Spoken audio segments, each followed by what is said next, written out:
Tonight, we're going to be talking about creating artist trade cards in a series.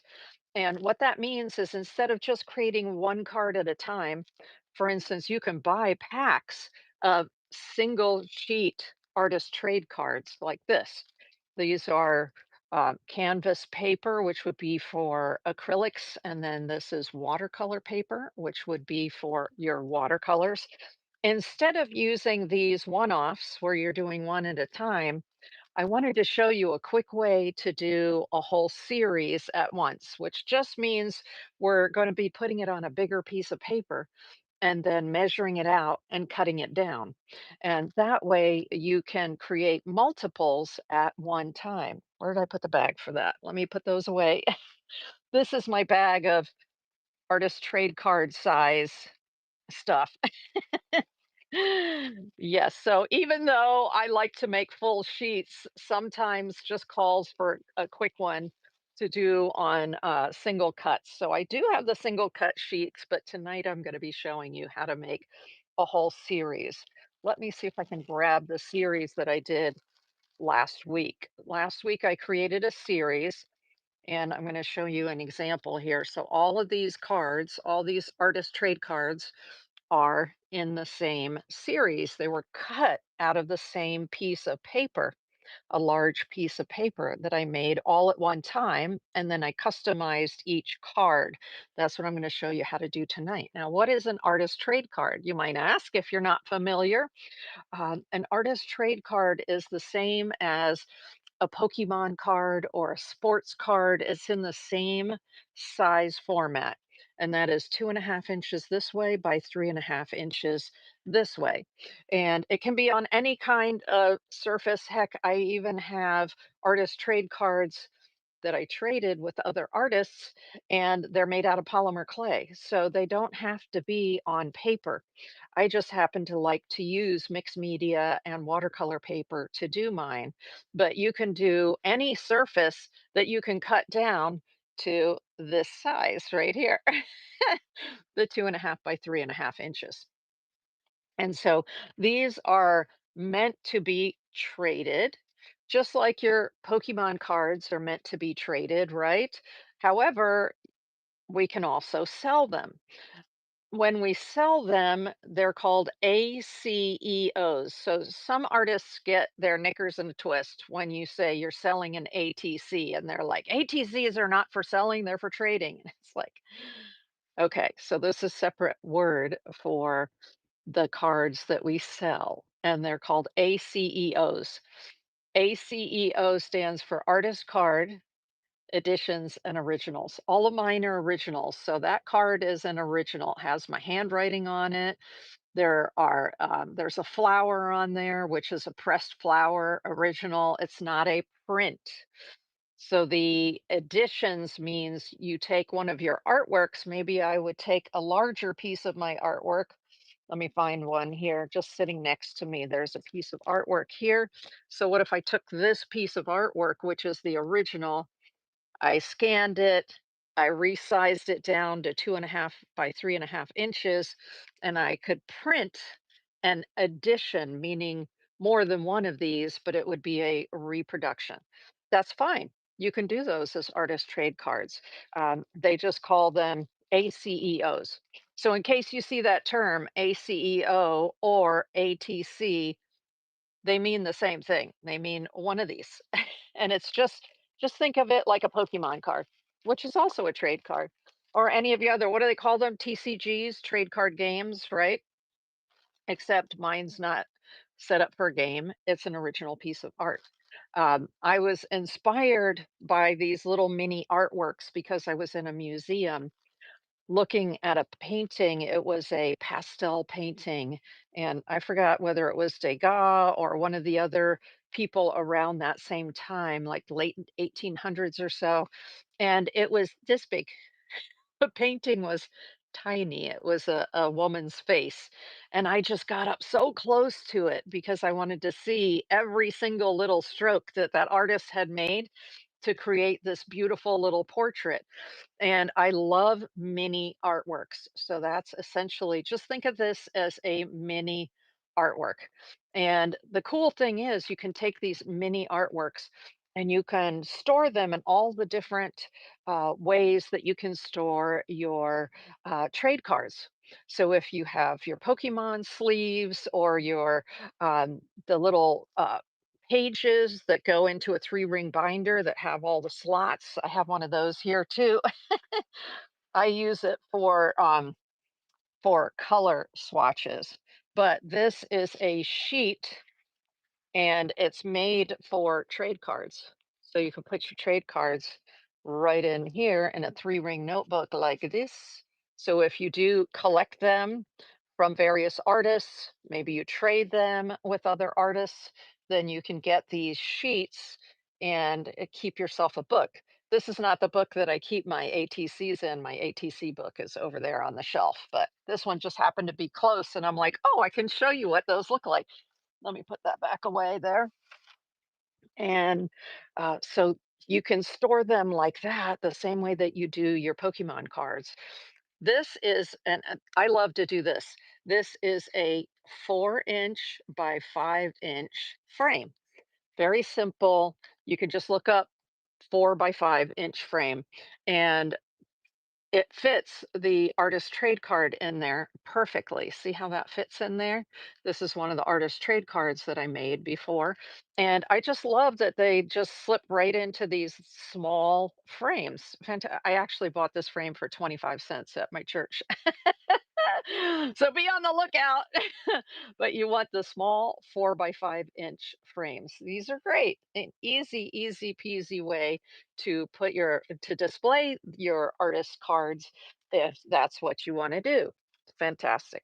Now let me go ahead and put this because this card has it has a flower here and a flower here. These are 3D real pressed flowers. So I'm using the penny sleeve, which is the trade card sleeves, and I store them in the trade card sleeves so that that way I don't end up with little pieces of flour everywhere. But I have plenty of cards that don't have flowers on them like this, and I don't put them in a sleeve until somebody buys them. When somebody buys them, then I put them in a sleeve for protection when I'm mailing them. All right, so those are what artist trade cards are. I'll show you right here at my desk. These are the ones that I have available right now for sale. Bunches of them, bunches, bunches. And I love making them. There's just something about working on a little mini canvas like that that I just love. All right, let's move that out of the way and let's talk about the paper that I like to create my series on. So I showed you those little packs. I think it's Strathmore makes a lot of those little packs. Is that what they are? Let me just check my bag here. Strathmore, Strathmore, Strathmore. Yes. So Strathmore is the company that makes a lot of these. And you can see right at the top here of the packaging, artist trading cards. So you can just look for Strathmore. There's the company right there, Strathmore Artist Trading Cards. And then you'll be able to grab some of those. I'll show you some of the different kinds that this is the canvas paper, which is textured like canvas. It's great for putting acrylic on. This one is a textured paper. It's more of a drawing paper, I've found. And then of course there's the watercolor. Love the watercolor ones for doing watercolor on those. You can do any kind of mixed media on the watercolor ones. This one, love this. So I've bought bunches of them whenever I see them. Illustration board. So inside this pack, there are only 5 sheets. Hey there, Garfield fam. Welcome in, welcome in. There are only 5 sheets in one of these illustration board artist trade cards pack from Strathmore, but I love these. They're great for doing drawings on and doing collages on because they're thick. They're not like a regular paper, they're an illustration board. So it has a paper surface, which is great for drawing or painting on, but they are thick. And I love that about them. Now, if it's a thicker card, you're not going to be able to mail it through the regular first class mail type You have to mail it, in like a because it won't go through the machine. It's a little bit too thick to go through the regular printing, the regular postal service machines. Here's ooh, what's that? Black. Black, black, black, black. I love that. This is by Ink Essentials, the name of the company here. Ink Ink Essentials. And they make artist trading cards as well in packs, and I have the black ones from them, and then I have the manila, kind of like a manila folder, right there. So imagine if you have a bunch of file folders. You know how you have often a bunch of file folders and you're like, ah, you need to throw them away. Don't throw them away. Take them to your slicer and slice them up into pieces like this. Or take the whole manila folder, collage it, draw on it, like I'm gonna show you how to do tonight, and then cut it up into your trade cards, and there you go. You have a surface to work on, right? Sometimes you have to look at, what other people are selling to say, "Oh, okay, I can use that for my trade cards." Also, um, companies like Jerry's Artorama and Allegiant Paper make these small paper packs, and they're so that you can try out the paper. This is Soho, which is from Cherry's Artorama. It says canvas paper for acrylic, but you see the size of it? It's like a pocket size. Oh, here's something that I started on inside there. So that'll become an artist trade card. The only thing to be aware of is that these are 2.5 by 3.75, it says there, these little packs like this. The same with the Legion paper, Stonehenge paper here. This is the craft paper. So it has, oops, see, there's one that I was working on right there. It's the craft paper. Just be aware that it's 3.75 inches long. So if you want to use these, bear in mind, you're going to have to cut a 1/4 inch off of the bottom in order to make it 3.5, but it's already 2.5 wide. Okay. But I love these because sometimes you'll find these on sale, maybe at Blick or Jerry's or your local art store. And so pick them up because they're ready to go. You can make your artist trade cards out of those. Just remember you're going to be taking that 1/4 inch off the bottom or the top, okay? As you're doing it. Those are so fun. But that's when you're working on the one at a time, the exact size.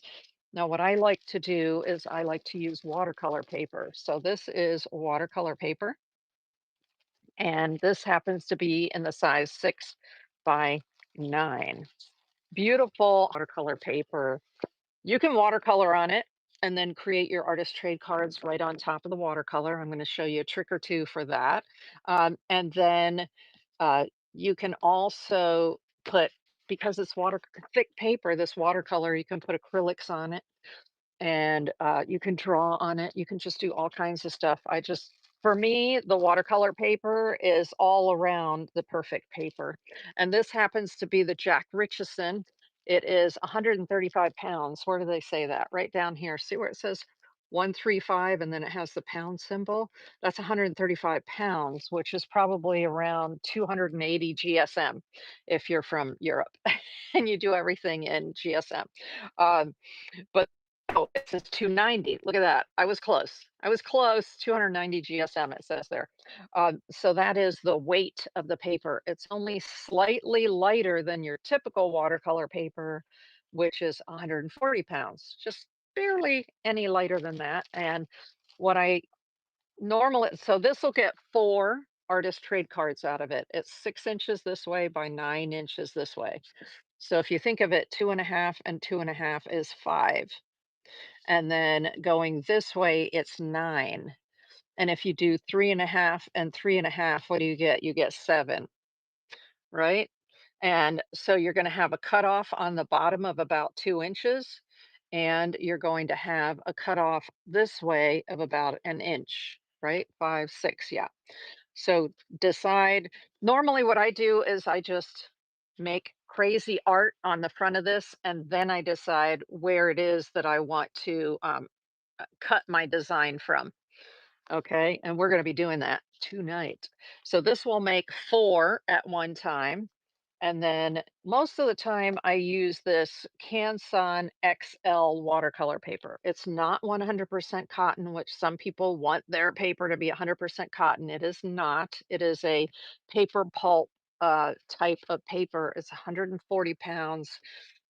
My all around studio workhorse. So it's called Canson XL and it has a blue cover to it, which I have a whole bunch of the pads, but you can oh, there it is. There it is. See, I told you I moved it, but I fortunately just moved it just to the side.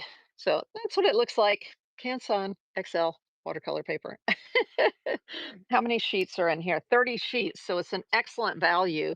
I find most of the time it's really a great value for the 30 sheets. Love that paper. See? That's, DSWI what? DSWI Heart. Yes, see? It's, and I get this, I saw somebody one time on YouTube, someone had done a video and they said they were using this paper and then they sold it to somebody. And someone in the comments gave them a hard time about using this paper because it's not 100% cotton. And the person who had received the comment made a whole video about that. And I'm thinking, honey, just ignore them. You can take a brown bag from groceries. You could take a grocery bag and make art on it and sell it, and paint on it. Exactly. You know, yes, if you were selling to a museum, if a museum is looking at an artwork to buy, what's their expectation? Their expectation is that your art needs to last 100 years or longer, right?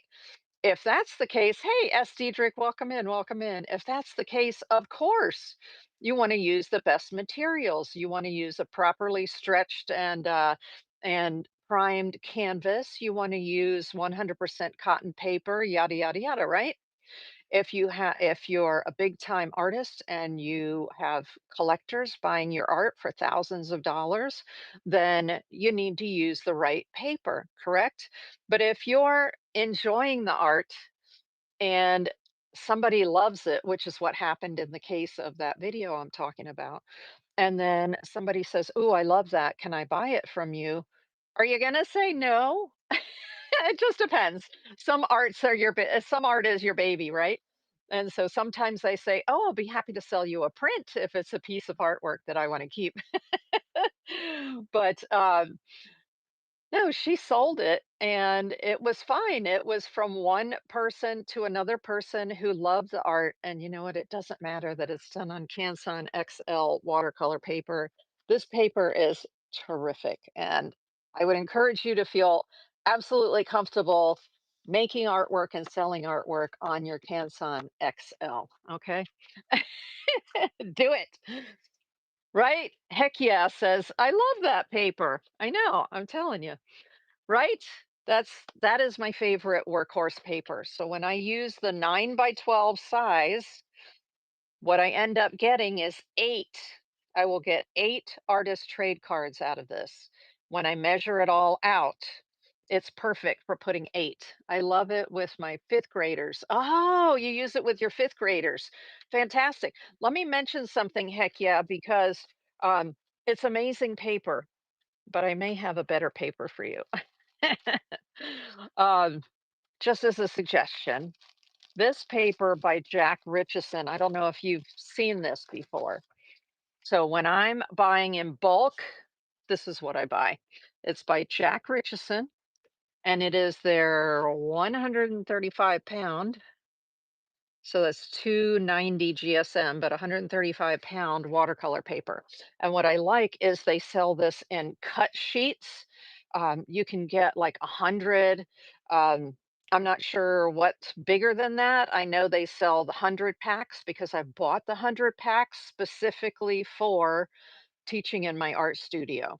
And so I thought I would mention that to you. I'll hold this up in case you want to take a picture of it. Jack Richardson makes an 88 pound, which has a little bit different picture on it, and a 135 pound, and that's what this is. So it's slightly less thick than your Canson XL, but it's still a terrific paper. The 135 pound, fantastic. And this is what I use for my students because I can get it in bulk and it's cheaper. You have used it before. Okay, okay, cool, cool, cool. I just wanted to be sure you were aware because since I'm just in my studio now and I don't have my big teaching studio anymore, I usually buy the 50 packs you see here, which are an excellent value. Um, but if I were going to be teaching a class, a bigger class, I would buy the like the 100 sheets, or I think they have a 250 sheet as well. But an excellent because I don't know. I'm going to ask you, do you buy the Canson XL in bulk or do you buy large sheets and then cut it down? I know some people do that. They'll buy a 22-inch by 30-inch and then they'll fold it and cut it down to smaller sizes, and that can be economical as well. Oh, you buy the pads in bulk. Okay, okay, cool. Awesome. And you buy large and cut. Okay, so we have both people doing both in the chat, right? Fantastic. Love that. Love the interaction. Thank you for your comments. I do appreciate it. Now, besides the Canson XL watercolor paper like this, I don't know if you're aware of this, but Canson came out with a mixed media paper, or they came out with their graduate series of paper. And this is the graduate mixed media, but in black. Woo! So I love doing artist trade cards on black.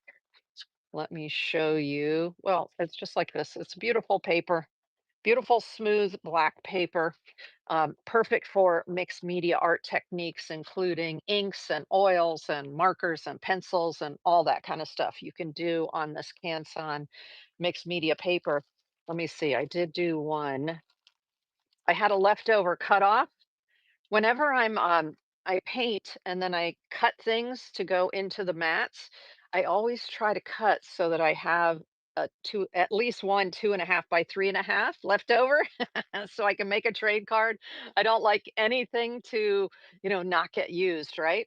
And so this was a piece of paper, a cutoff, and I was able to cut it to the right size. And so I made this little trade card on the black paper, and I used the shimmer watercolor in the background because it looks so good on the black paper. So definitely don't overlook your tinted or toned papers. Those will also work beautifully for you for this technique. Okay. Strathmore makes oh, they do? Okay, Strathmore makes a nice black paper as well. So this was one that was new to me and I'm like, "Oh, that's interesting. I'm going to buy that and see what that's like." And I'm really enjoying it. So the that is the black paper and then was there another paper that I had here? Nope. I think that's it for the papers. Yes, let's talk about the paint. When I'm working on this let's see, canvas paper boards. Yes. Heck yeah said they like canvas paper boards. Absolutely. I love the harder paper. Um, I have some of the large sheets of the 300 pound, not the one, not the 300 GSM, which is 140 pound. I have 300 pound paper, the Kilimanjaro, super thick, right? I've got those right in the other room in my studio there. But, for it I like to work on the watercolor paper in particular because then well, oftentimes I'm doing watercolors, and then let's say that I get to a point and I go, "Okay, I hate it." Right? We have the ugly stage of our artwork. I hate it. Well, I have one of those, and it was in a book that was a watercolor book. So let's see which watercolor book this. Oh, look at this. It's a Strathmore watercolor book. So there's a Strathmore watercolor pad. I like when they have the rings at the top. So I was experimenting with a new watercolor and you know, I was like, okay, I don't like the direction it's going. Not that I don't like the paint, I just don't like what I'm doing with the paint. So this becomes a background because I was like, "Oh, hate it." But there's no reason to not use this beautiful paper regardless of what you put on it so far. I say that the artwork is just another layer when I'm doing, especially artist trading cards. It's just another layer. If there's something there you don't like, just cover it up with another layer. You can use acrylic paint, you can use collage, you can use all kinds of techniques right over top of it. What I do if I have watercolor and I want to do more on top of it, like I want to go on to it with inks, or I want to go on to it with acrylic paints, or something like that. You have to fix the watercolor because watercolor paint, if you get it wet again, it will come up.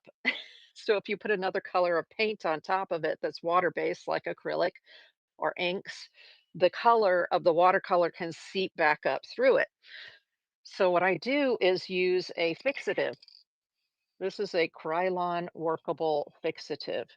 So I took this outside and I sprayed it with the workable fixative. And that helps to lock the watercolor into place. And now I can do other water media on top of it and not worry about the watercolor coming back up in suspension. There's another one that I like to use. This you have to use outside, the kind that's propellant, right? Ooh, let me see if I can get the top off.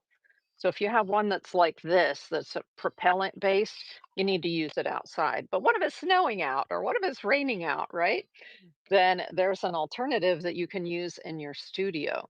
And this is the Spectrafix Degas fixative. So if you're not familiar with this, oh my gosh. It's one of those things that I was wandering through a Blick store and I saw it and I said, by the pastels, and I said, that looks interesting. And I picked it up and oh my gosh, it's been in my a studio staple ever since. And that was like 10 years ago. So it is the is it Spectrafix? Yeah, Spectrafix Degas fixative. And if you're not familiar with this, it's casein based. Casein, and the reason that there's a cow on the front here is because casein is a milk protein, and it's what Degas used as a fixative for his pastels, his dry pastels, and it works on soft pastel, so that's the dry pastels, oil pastel, which is very interesting, right? Oh, good. You took a pic. Excellent. Now, also, heck yeah, when I get done with my workshops, I'm simulcasting to YouTube. So I go back into YouTube, my YouTube channel, and I put links to all the products that I've used. So you can always the next day go into my YouTube under the live tab and you will find a full description list with all of these products where you can just click and go get it. You notice the top of this is a pump, right? I have a YouTube.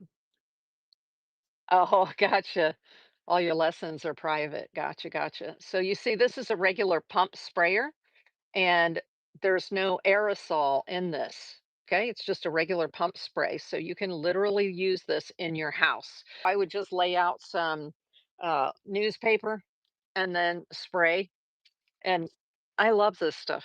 Love it. And you can use it on your watercolor and let it fully dry. And then that will fix your watercolor into place. I was saying soft pastel, oil pastel. It's hard to find a good oil pastel fixative.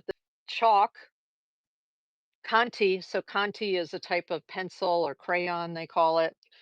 Colored pencil. So good to know that you can use it on colored pencil, graphite, and charcoal.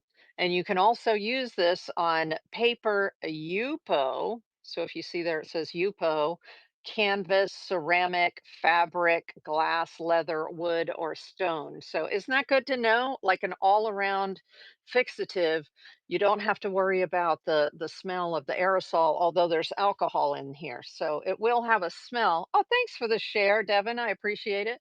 It will have a smell of alcohol, but it's not like the propellant that's in these. Okay, so this is you can use the workable fixative, you can use the Degas fixative, or the other one that I use a lot is the Kamar varnish. So it just depends on what's at hand. This one's almost done. It's like down to here because I use it on so many things. It goes on oils. There it is, oil, acrylic, and watercolor. So it's not always easy to find a quickie varnish that you can put on watercolor that doesn't change the colors, right? But this one I have found works very well, the Kamar varnish. So any one of those three are great to lock the watercolor in place. And now, if I'm doing watercolor on here and I want to be able to have bold colors because not all watercolors give you bold colors, right? Some watercolors give you more muted colors because you're using lots of water with them. But my favorite bold watercolor is the golden core watercolor. So if I'm purposefully going to be making something to turn into artist trade cards and I want to use a watercolor, I love to use the core watercolor from Golden. Uh, this is what they look like in the tube, and then I have put them in a uh, Christy Rice. You can buy the brand from Christy Rice, and an independent artist. I you can buy this empty, so that's what I did. It's an empty palette, and then I filled it with my core paints. See, I have the thing here that shows me what the paints are.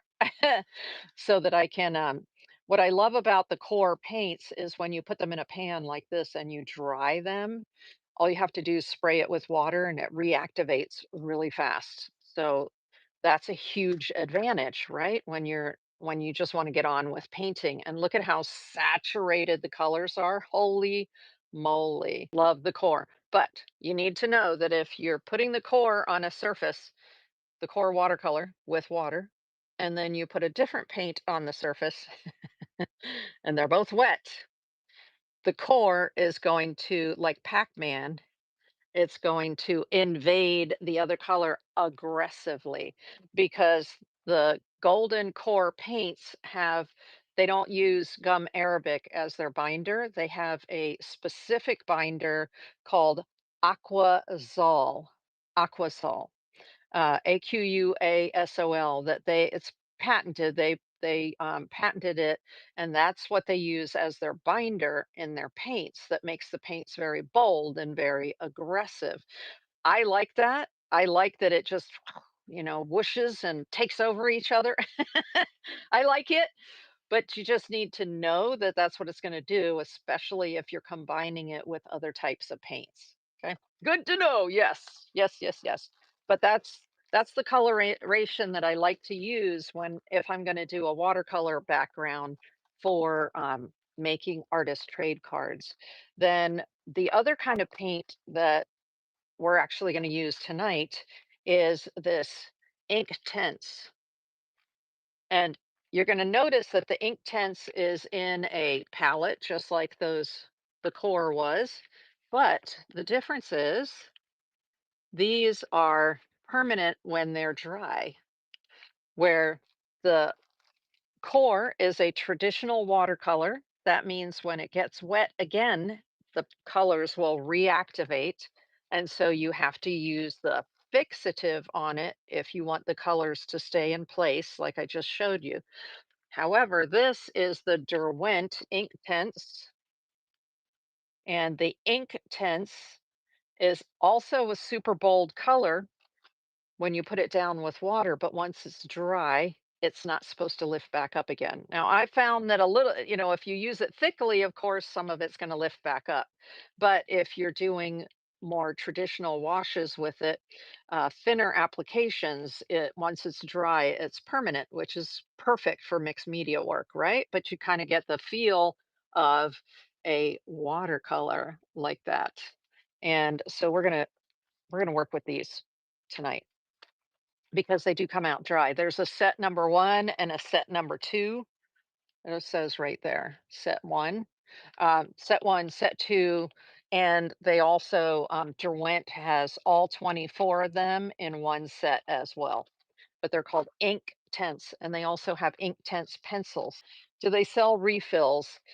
For the Derwent, I think you were asking about, I am not aware of them selling refills, but I could be wrong. I haven't used it enough to use a whole pan down, so I couldn't tell you. All right. I Another watercolor that looks similar to this, and you may be familiar with, is the koi watercolors. Um, they're a traditional watercolor, but they come in a pan that looks, or a palette that looks similar to this. And the koi watercolors sell the individual tubes so you can refill them. I do know that, but I'm not aware of Derwent having tubes of the ink tints. Good question, though. Maybe it's on their to-do list, right? That would be a good one. That would be a really good one. That would be another revolutionary move for them, right? Hold on just a second. Let me safely set these aside here. Nice, nice.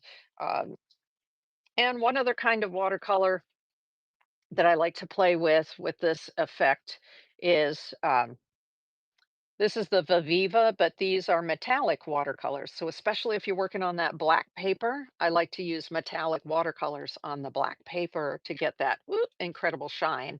And so, yeah, the yellows, I see Heck Yeah says the yellows and blue are always going. Yep, absolutely. If you know what you're doing, your yellows end up being the one you need two and three times of, right?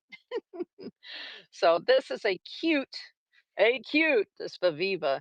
I love this. I just got this for myself recently, and I'm like, I'm all about it. Hey there, 1799 house. Welcome in. Welcome in. We're doing the introductory part of our workshop for tonight. You see the cork? Is that the cutest?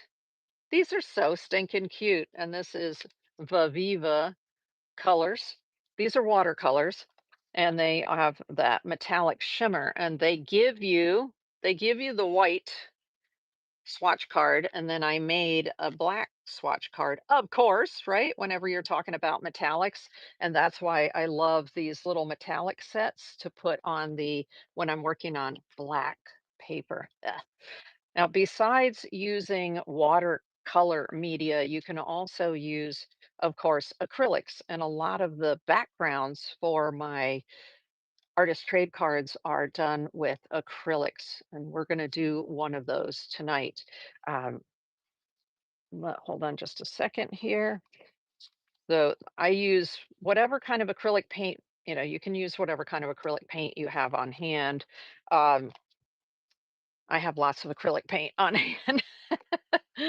So, for instance, this is the Pebeo Studio acrylics. What I like in the Studio acrylic line is that they have these Dyna paints. See where it says Dyna right here? And so they're all shimmery, shimmery. Oh, love that. There's a whole series of colors there. And then I use acrylic markers. So this happens to be the Pebeo. Of course, the Posca is also an acrylic marker. Sharpie has their creative markers, which are an acrylic marker, and I love to use them to do some of the detail and drawing and fun spatter even on my artist trade cards on those backgrounds. And so that is acrylic. Let's see, this and this are the same company, just so that if you're using, so this is an acrylic marker, this is an acrylic marker. The same with Posca. They have the big fat ones, and then they have the smaller skinny ones, right? The ones with the skinnier tips to them. So just so that you're aware, actually, here's one of the Posca right here. If you're not familiar with what they look like, the Uni Posca. So for the teacher out there, do you use the Posca markers in your classrooms? I'm wondering because they're so nice. But I think you can also buy those in bulk. Let's Another one other thing that I love to use in the backgrounds is ink, because ink is very flowy, not in your classroom, but probably for yourself, right? Uh, so this is the ink that I like to use. This is my preferred ink, the Dr. P.H. Martin's. Now, Dr. P.H. Martin's makes a watercolor ink that they call Hydrus. I'm not talking about that one. I'm talking about specifically the Bombay. So these say on them Bombay right there. And the Bombay is an India ink. And so I love the India inks. They are permanent when they're dry. Woohoo! And they lay down with the most vibrant colors. Phenomenal. And I just put a bunch of water and then put a bunch of ink and oh, mwah, fantastic. I have so many beautiful art supplies. It's like, which one do I use first, right? Let's talk about a book where I like to get a lot of my inspiration because after I do my background, and my background's usually just whoosh, whoosh, whoosh, whoosh, and get some paint down there, right? Don't think about it too much. Just have fun.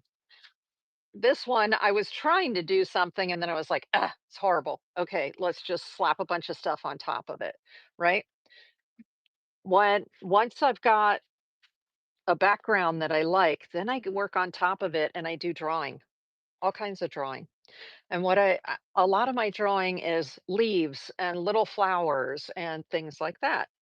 So I use a reference book for that. This is my favorite reference book for flowers and leaves and trees and roots. It's called Botany for the Artist. I will have a link to it in the description of the video.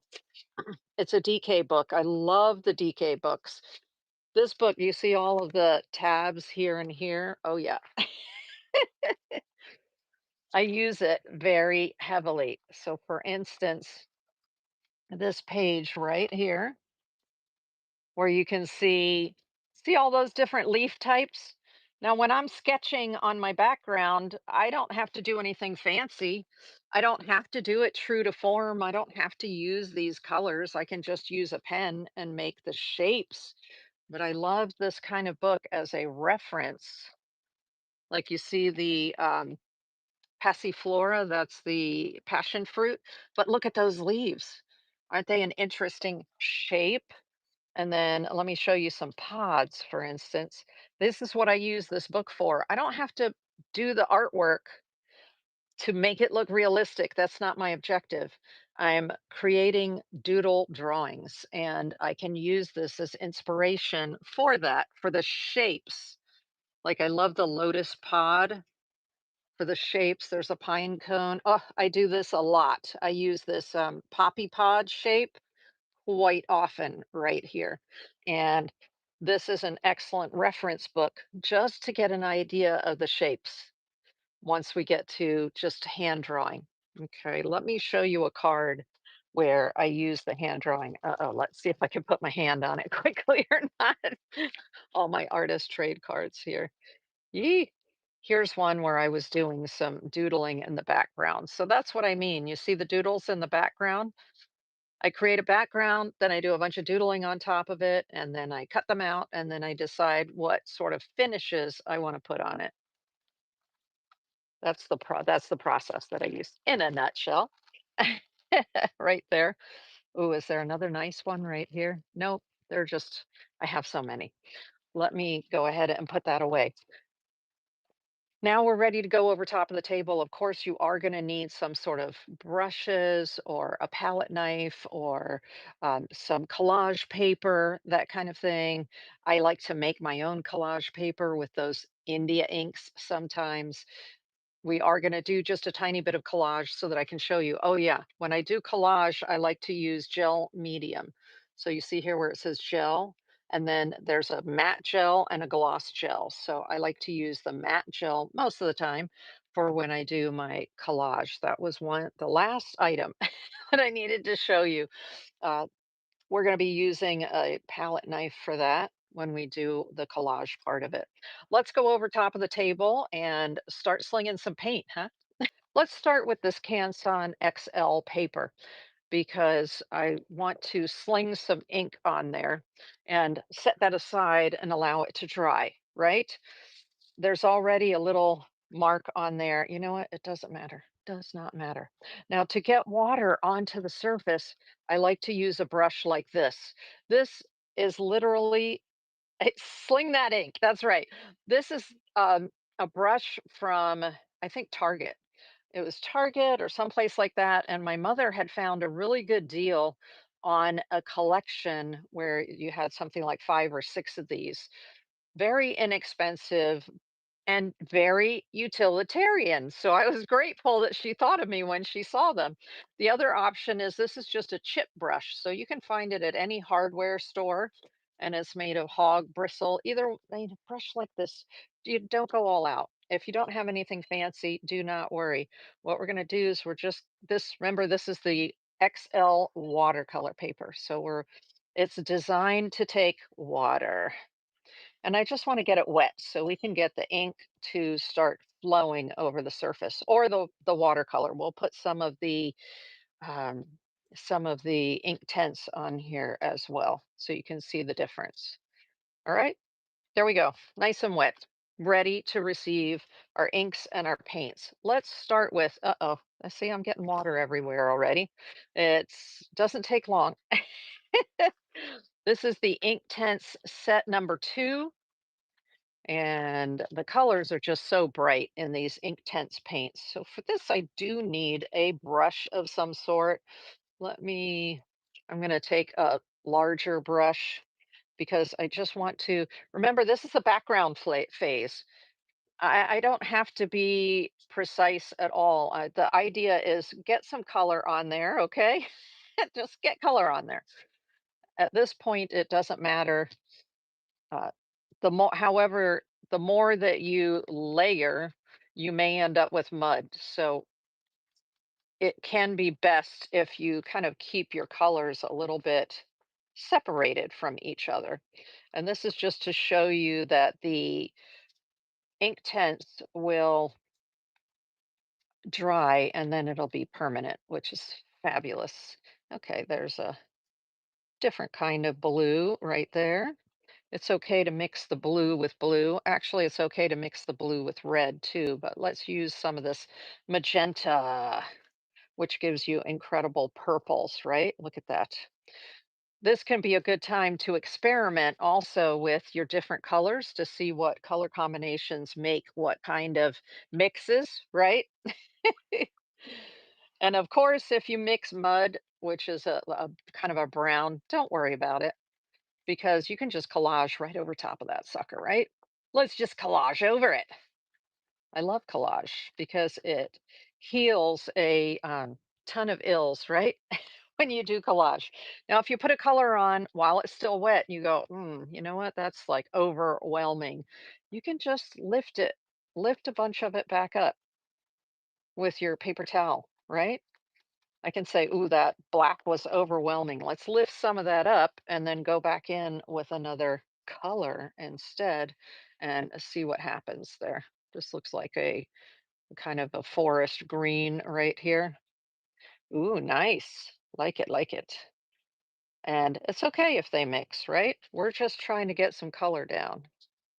Let's go back into some orange here and put the orange. Ooh, that's a nice bold orange. Right now, I'm just doing half the page with the ink tint so you can see how that works. Now, I'm not going to push the orange over into the blue because if you know anything about color theory and your color wheel, ooh, let me show you my color wheel. Opposite colors on the color wheel will cause that mud or that brownness. We have yellow and orange over here, and what's opposite? Blue and blue violet, right? So if we mix orange with blue, I'm going to use the color calculator right here. If I blend the blue in with the orange right across, I get like a mousy brown. You see that? And that's why people end up making mud all the time, is because they're putting colors opposite each other on the color wheel together and creating mud from that. So try to avoid that. Avoid mixing or blending your oranges into your blues, for instance, or your yellows into your purples. Uh, I can put my yellow with the blue though. Let's put some yellow up here just to, just for fun. There we go. Remember, it's just a layer, experiment, play, have fun. It's just paint. You'll be okay. That's why I love this kind of exercise. I love doing this because it's so relaxing. It's such a good time. Let's get some more. I want to make sure this is plenty wet here to put the ink down here. And make sure we're still on camera. Yes, we are. Yay. All right. Lovely. Let's put some of that ink in here and see what happens. The Bombay ink. I love these sets. They're kind of expensive, but I found one on sale and I'm like, oh yeah, I will take that. I use this color a lot. I don't even know what the color is. Do they tell you what the color is? Aqua, it says on it. So the aqua, the blue, and one of these, the cherry, red, violet, crimson. Ah, I don't know. I kind of like the cherry. Let's do that. Oh, although the yellow comes in handy. Okay, let's work with those. The nice thing about these inks is that they have a dropper in the top of them, so you can just sort of run the dropper around and get some of the ink out. If I wanted to come back with a brush and brush it around, I could do that. I like to use it out of the tip here so that it I get unexpected color mixes. There I'm beginning to get an incredible green from that mixing the colors, right? Let's put some of that aqua out. These are fun. All right, aqua. Now I'm getting a line because I ran the tip over the paper and the paper's wet and open. So it's actually, if you scratch it with anything, it's going to create a line in the paper, which for me, that's okay. That's cool. I like that. But just be aware of that. Okay. Let's put some of the cherry in here. Let's push this up just a little bit so you can see a little bit better. There you go. Where I'm working right way down here. So this color, if I mix it with the green, it's going to give me kind of a brown. So I'm just going to go around the green and put it into the yellow here a little bit, just like this. Nice. That's kind of fun, right? Oh, okay. I am going to come in here with a brush, but I'm just going to use a small brush. Let's see. Ooh, maybe I'll use my fan brush. Like, when do you ever use your fan brush, right? I know they're perfect for trees, but sometimes when you're just going to do some light color mixing, you want to encourage the paint. This can be a nice brush for that. So I'm starting with these greens, the aqua and the blue. There we go. It's running into the crimson a little bit, and you know what? That is okay, because if I end up not liking it, what do? I just collage right over top of it. It's awesome. Collage is solves all ills in my opinion. There we go. Remember, this is just going to be a background for a an artist trade card. So I try not to get too dark. I try to just leave some wispy color there. Actually, I tend to like the lighter colors because when I use my markers over top of it, the lighter colors show up better. Unless I'm using a dark color and I'm planning to put white over top of it. There we go. Let's do a little bit of that. Interesting. Interesting. There's some fun things happening there in the background. Okay, awesome. What about where they meet one another right here? Let's see if I can encourage them to sort of flow together. Yes, they're doing it. They're flowing, flowing. All right, cool. I've got something to work with. Bear in mind that when we go to cut out our trade cards from this, the trade cards are not going to go all the way to the edges, either this way or this way. I'm going to be able to play around with where I decide that I want to cut the trade cards out. You are going to have a little bit of off cut from it. This is The ink tense is a little more of your traditional watercolor look, and of course, the inks themselves are, wow, incredible. Love that. All right, let's put these away. I'm gonna set that aside to dry, and then I love doing these inks on the whole page. Oh, it just looks so good. So good. Let me see what order these go in, kind of, right? I guess it doesn't really matter. Does it? Let's put that there and that there. There we go. The thing with these, because they are on their side like that, you have to make sure they're really well capped. Otherwise, you're going to end up with ink everywhere. The other thing is if you buy it in this carousel like this is actually a palette. So you can either put some paint in here or you can put paint in here. You can also set these up like this as you're working on them. You can set them standing straight up and then put the ink in there if you want to pull with it with a brush or a dip pen. These are perfect for using with a dip pen. All right, that's how that is designed. It's designed to use. Good stuff. All right, I'm going to set that aside to dry because it needs to be dry for us to work on top of. And then let's go to this one. And inside here, that's the graduate black. Inside here, I have some modeling paste, which is a 3D effect acrylic medium. You can see the 3D effect there. And I was using it for demo. Well, it doesn't have to go to waste. I don't have to throw it away. I can put more acrylic paint on it.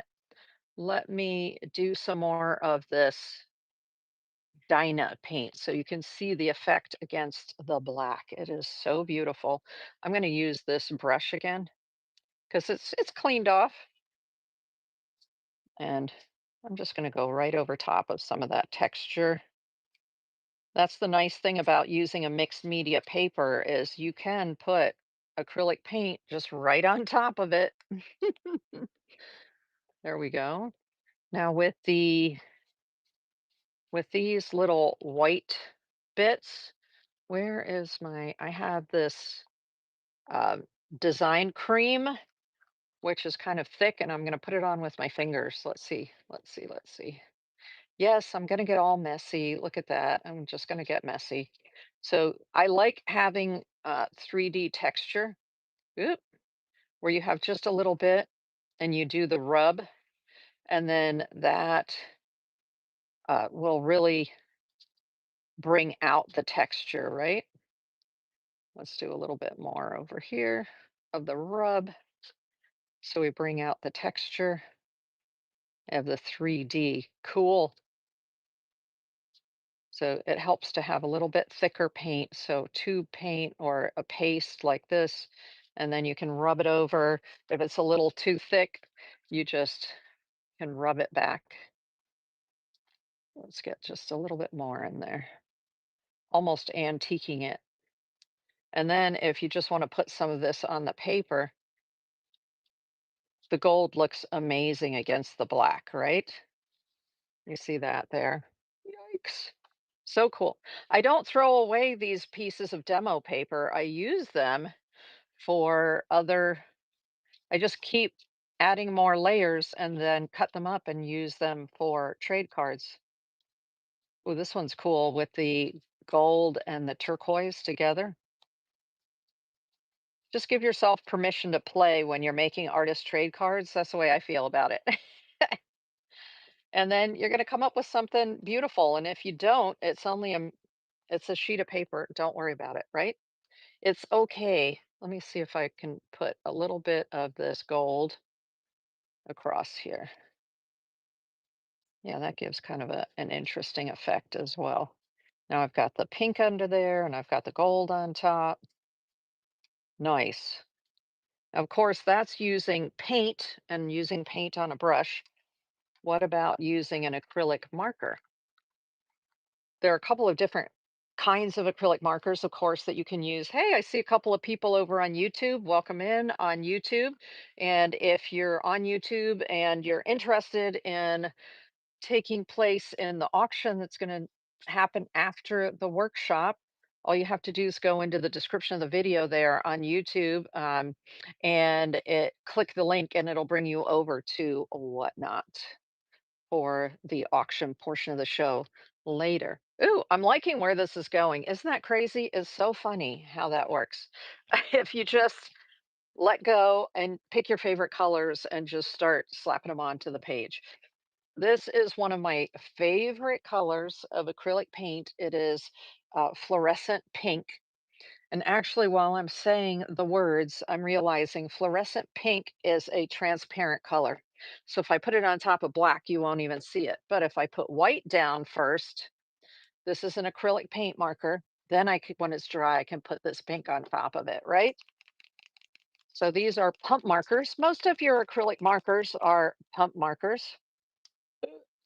Interestingly, though, the Sharpie markers are not pump markers, but they're acrylic paint. Isn't that cool? I don't know how they do it, but they do it.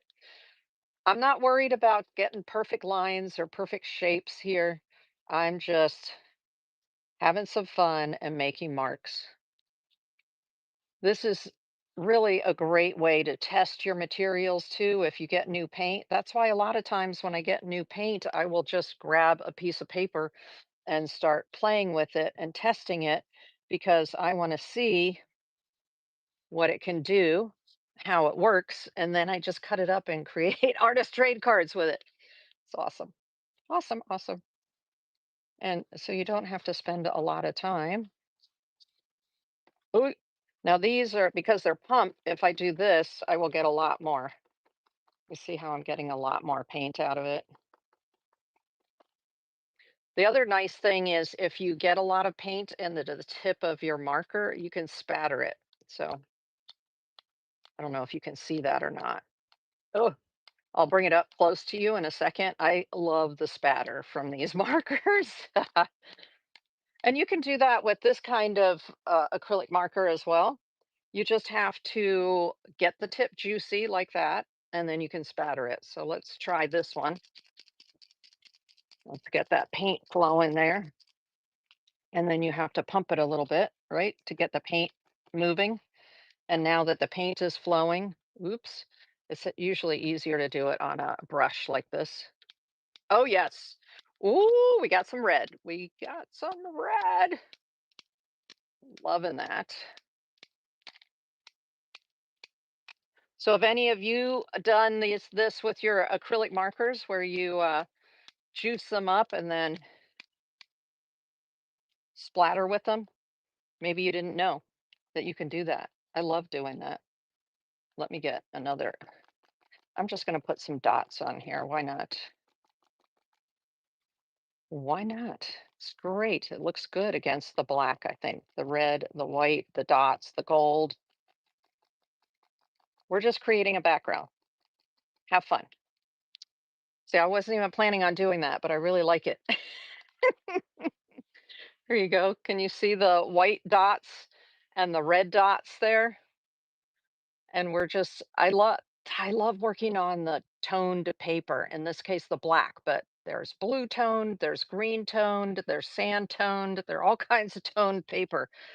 Fantastic to use for this kind of technique where you're just having fun and creating backgrounds that you're going to turn into ATCs because then you already have a color in the background and it's awesome. I mean, what if I do little, sometimes I like to do squares.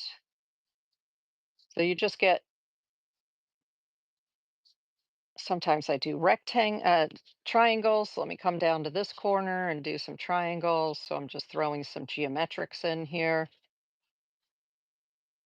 You'll come up with what I call a vocabulary of what it is, shapes that you like to use a lot. And when you're doing this kind of technique, it can be fun to throw those shapes in to your random markings. Okay, these are fun. This is going to produce an amazing artist trade card. I can already tell. All right, those are fun. It's going somewhere. It's developing, right? And you're like, Tristina, do you really do this? Yep. This is really what I love to do is just sit here and play. Once that white is dry, I'll come back over top of it with some of this transparent pink. Maybe I'll use the transparent pink on the next piece. So this was using the dark paper, the black paper mixed media with a whole bunch of acrylic type paints and mediums on it. Let's set that aside to dry as well. So now we have the more watercolor and ink background. We have the acrylic background. Let's do some collage. Collage, that's the other kind of technique that I like to use to create a background. This is the Canson XL watercolor paper. You can see I was experimenting with some colors and some shapes here, and then I was like, oh, I don't like that. So I just went scribble, scribble, scribble all over top of it. But does it matter? Not one bit, because I can cover it over and make myself the most amazing artwork for artist trade cards. So here is the pink. Let's do something with the pink because I love the pink. Oh my gosh, look at that. On a white background, the pink looks amazing. So let's just make some marks. What the heck? Now I can see that a lot of paint came out, meaning that I'll be able to spatter it very nicely. Oh yeah, bright pink. I'm loving you like that. What I noticed is that it juiced up very quickly, so there's a lot of excess paint right here. And instead of just letting that paint dry, I'm going to bring the fan brush in and I'm just going to pull it out and get some more paint going here. Just experiment. This is an opportunity to experiment with your various brushes too, or you may have brushes that you don't use very often. Use them, try them when you're working with artist trade card material. Now, what you're seeing here, this flower is a from a stencil. So in a previous workshop, loved the contrast of colors, right? Ah, that pink is so cool. Um, the actually the color's hot, right? If you look closely, you can see that that is a 3D flower on there because I used modeling paste, which is just an acrylic medium, and I added to the modeling paste some orange acrylic color to colorize it, and then I put it with a palette knife through a stencil. So now I have an interesting 3D effect on the surface here. And let's do some collage.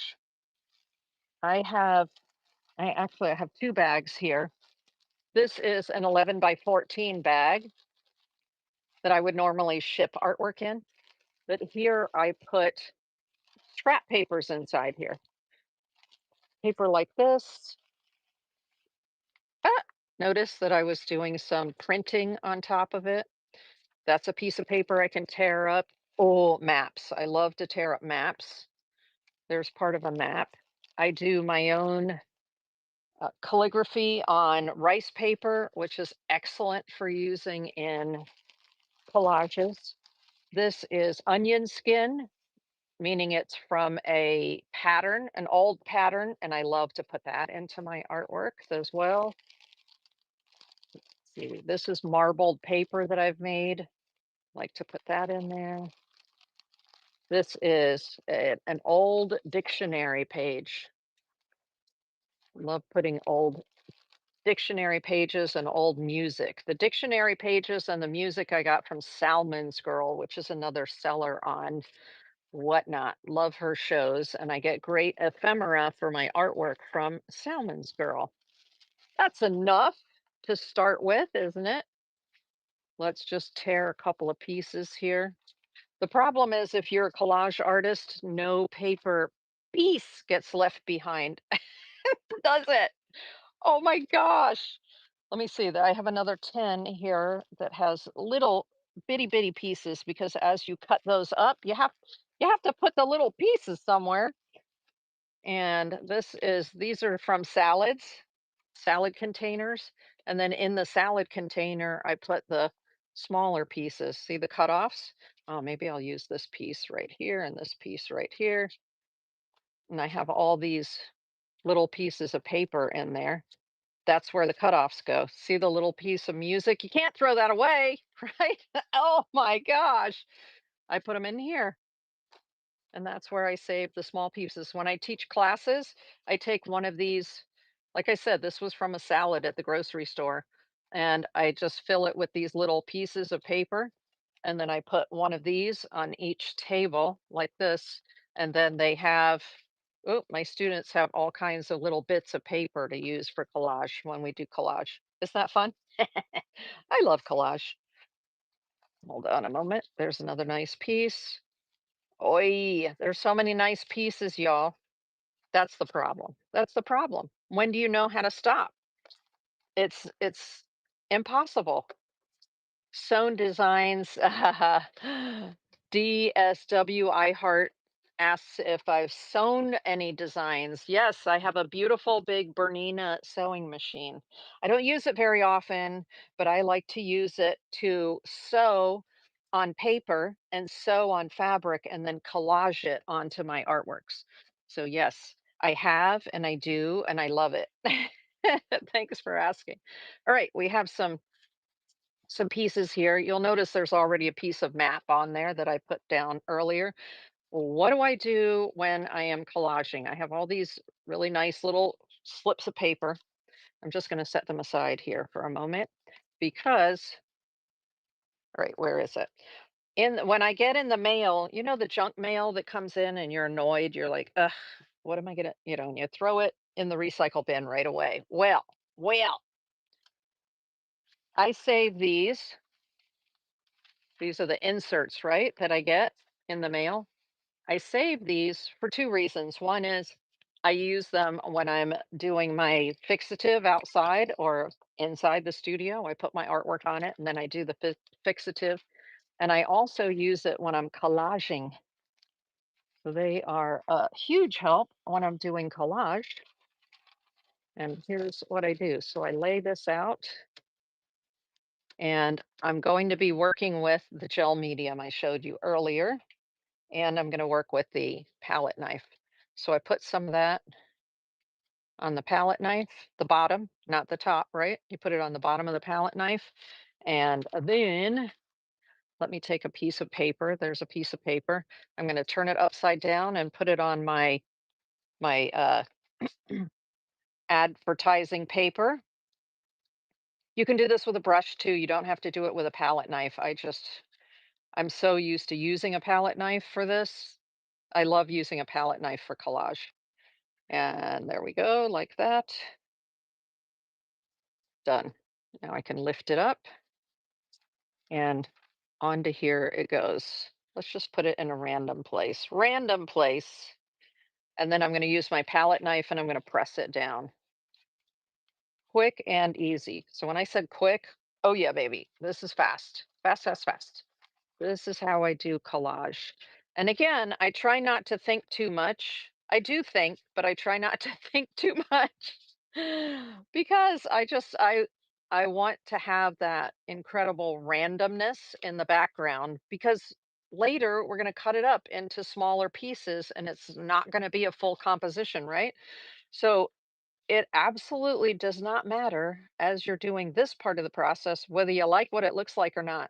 Does not matter. One iota. And so it's very freeing that you can just play and collage items down nice and fast. It doesn't matter if the matte medium gets on top of the paper as well as underneath the paper. That's fine.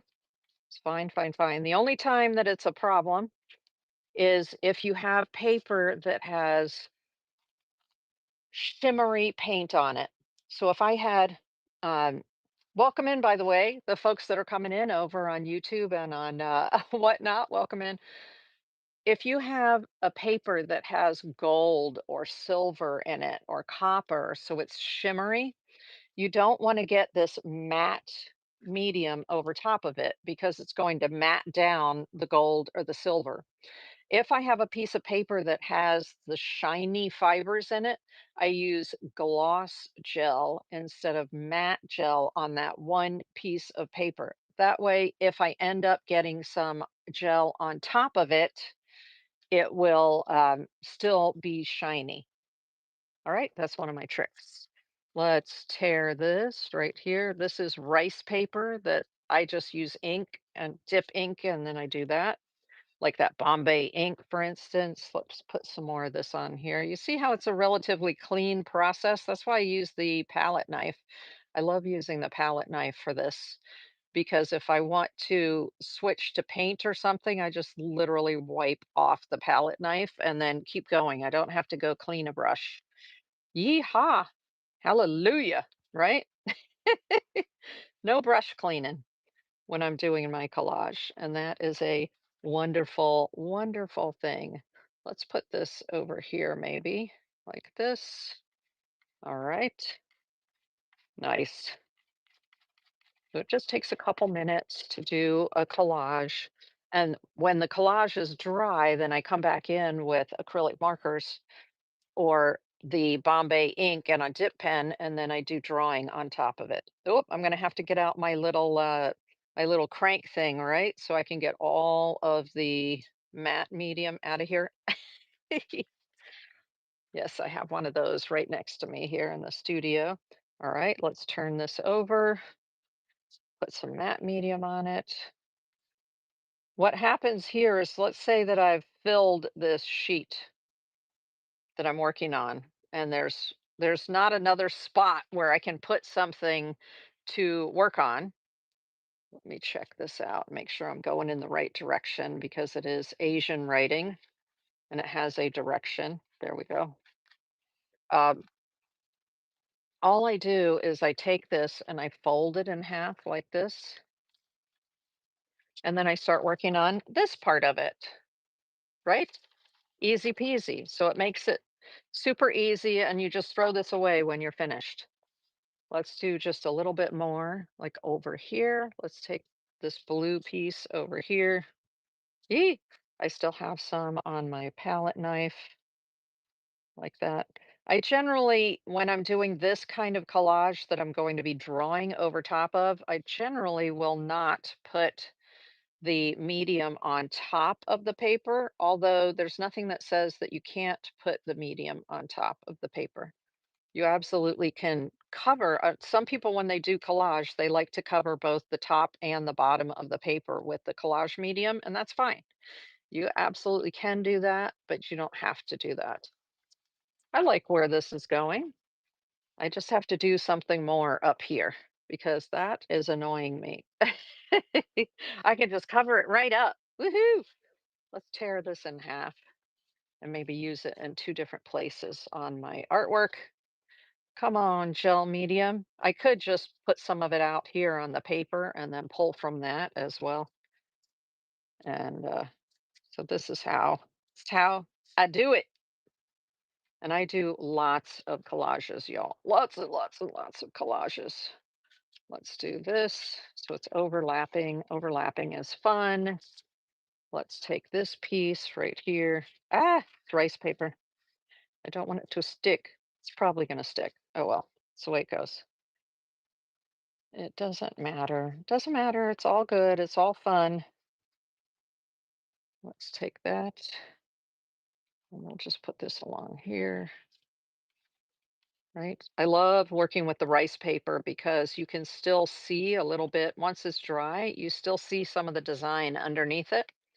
And that's why I like to do mark making on rice paper and then put that over top of junk that I've already put in the background because some of that scribble in the background will still show through. I think you're getting the idea here of what you can do to just sort of randomly create a background like that. And it doesn't look like a whole lot right now, but once you cut up the pieces into a those artist trade card size, then you go, oh, then it makes sense. It doesn't have to make sense right now.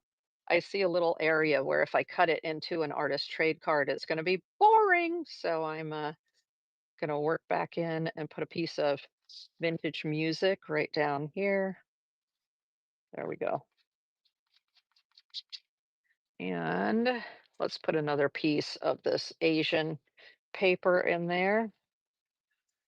So these are all little cutoffs. If I have cutoffs from a bigger piece, they just go into those little. Okay, what direction does this go in? Like that. Yee! Let's just do it there. Okay, good, good, good, good. What about something for down in this corner? See, I even have these corner cutoffs. Aren't they fun? And it was just bright, some bright paint, and I had to cut it for something else I was doing. And I said, well, I'm not going to throw that away. That's beautiful color, and it's on paper. I can collage it. Let's pull this up and put it down here in the corner. Nice, like that. Let's collage that in place. What I find sometimes with these thicker papers like this, I may have to put extra. Can you see that it's sticking up on the end right there? So let's put a little bit extra of the gel medium underneath it, and then get you to stay down. Stay, stay. I wouldn't be able to give it the right pressure if I had a brush. That's why I like using the palette knife. I can push, push, push, push, make sure that the thicker papers stay down. There you go. Nice. That was fun. Okay, anything else like shocking that's beautiful? Ooh, here's a nice little piece right here that I drew on. Let me take a little bit of one of these. This is from an old uh, dictionary. I love using old dictionary pieces. Let's do that. All right. If you have any questions about collage, about artist trading cards, feel free to put it in the chat. I'm watching the chat as I do this. Here we go. Where do we want it? I think right here. Even though it goes right over top of the stem of that flower, I don't care. It's fine. I'll just use the palette knife and sort of get it to go over top of the stem. That works. It's okay. The stem is 3D. So I was like, you can even use your fingers in there just to get it down in there. That's a cool look, right? That it's obviously over top. All right. We're creating a background for artist trading cards. So nothing has to be perfect. It just has to be uh, whimsical, fun. Doesn't need to mean anything at this point. It's just put stuff put stuff down. That's having an interesting look to it. I like it. I like where it's going. I'm noticing though that this side over here, which may end up being cut off. I don't know if it's going to be cut off or not. Let me get something else out of here. I'll put some other color in over there just in case. Let's take this like this. This is tissue paper that I colored. There's something called um, wet strength tissue paper that you can use to put inks and other colors, any paint, wishy-washy paints all over top of, and it'll take a licking and keep on ticking, right? It'll take a beating and you can still use it. Thanks for sharing. I don't know if you shared again, Devin, but I see that you shared there. Let's go like this. You see what I mean? This corner over here was kind of white. So I wanted to put some color on there. Now it's looking more like it's almost ready. Just a little something over here. Little something something over there. Let me take another little piece of this and put it up in that corner right there. We'll see what happens. Let's do it. I go through lots of gel medium, you can imagine. I usually buy it by the pot and different brands. Different brands. I get the uh, Liquitex. I get the Pebeo. I get the Golden. Whatever happens to be on sale, right? Okay, I'm a little more comfortable with that. I just need another little something over top of that now. Where's one of those other pieces here? So you're seeing the mind of the artist at work, right? It's like it really doesn't matter, but but, I have a certain aesthetic that I usually go for, and so it is up to your eyes. I did. Oh, thank you, thank you. Thank you, thank you, thank you for sharing again, Devin. All right, there we go. Nice. So you've got a little bit of what I wanted to do is I wanted to make sure there was something everywhere so that when I go to cut this into smaller pieces, there's some interest in each area. And that's why I did that. I mean, this area is a little bit white in here, but I think rather than putting, oh, maybe I have a little piece. Let's see. Do I have a little piece here? Let's put a little piece of onion skin over that area right there. Let's do this. And I'm going to pull a smaller piece off. This is so much fun. Now, the onion skin is so thin that if I take this and I put it down on here, it it can soak right through, and it may stick to the paper and not pull up right because it's super thin onion skin. So what we're going to do instead, yay, I can get rid of that. Bye bye. Thank you. Thank you. Thank you. And see, I can just go like this. Bloop, and clean my palette knife and then just keep going. Isn't that awesome? I love using my palette knife instead of a big old brush. But right now I'm going to show you using a big old brush. So we were using this brush. Oops, we have this one over here from earlier. And I'm going to take some of this gel medium and I'm going to put it right on top of here and then use the brush. Ah! Because with the onion skin, it's so dang thin that um, I need to just lay it right down on there. Ooh, that's fun. That's fun. I don't want to cover up too much of that blue. Okay, maybe I'll do it. I'm going to have to do this then. Like that. Yeah, maybe we'll do it right there. And so this one, because it is so thin, I'm having to do it, guide it to go down. You see that? And isn't that fun? It's going over top of the 3D, but you can still sort of see through it. But at least it's not all white in that section right there. Too much, I didn't want too much of the paper showing through. And now in order to make sure that it's all around that 3D, I'm just using my finger here to get that onion skin to go down on top of the 3D and get in between the little nooks and crannies. Isn't that fun? That is so cool. People are going to be like, "How did you do that?" It's like, "Mm, that's how it's done. That is how it is done." I like that very rustic look from this. Hey, let's put some of it over here while we're at it. Why not? We'll put some of it right here, just like that. And then we'll put some of it down here because down here it looks a little bit bright as well. Let's just get some of it in this corner. See? Get a smaller piece like that. Put it right there. I like that you can still see through it a little bit, and yet it gives it that nice warmth in that area. And I want to put some of it over here, like right there. There we go. Let's get just a little bit more. I don't have to have it perfect, but this is just me. I want it to look the way I want it to look. Now, I got too much out there. So I take the top off and I take my, let's see, I need a different palette knife for this. Where's a good one? Eee! Okay, I guess this is a good one. I'm going to take some of this onto my palette knife and then I'm going to tap this down and I'm going to squeeze some air out. And then I just release my fingers so the air sucks in.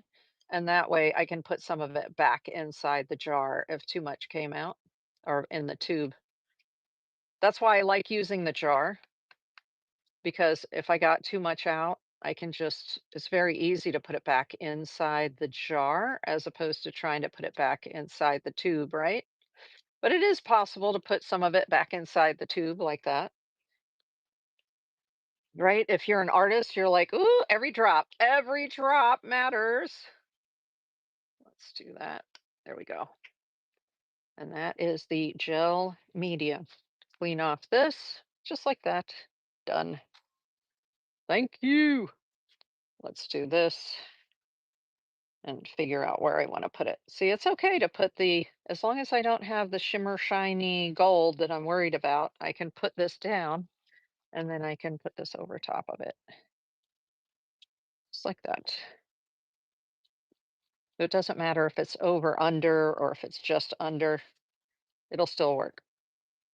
Nice. Okay. I like where that's going.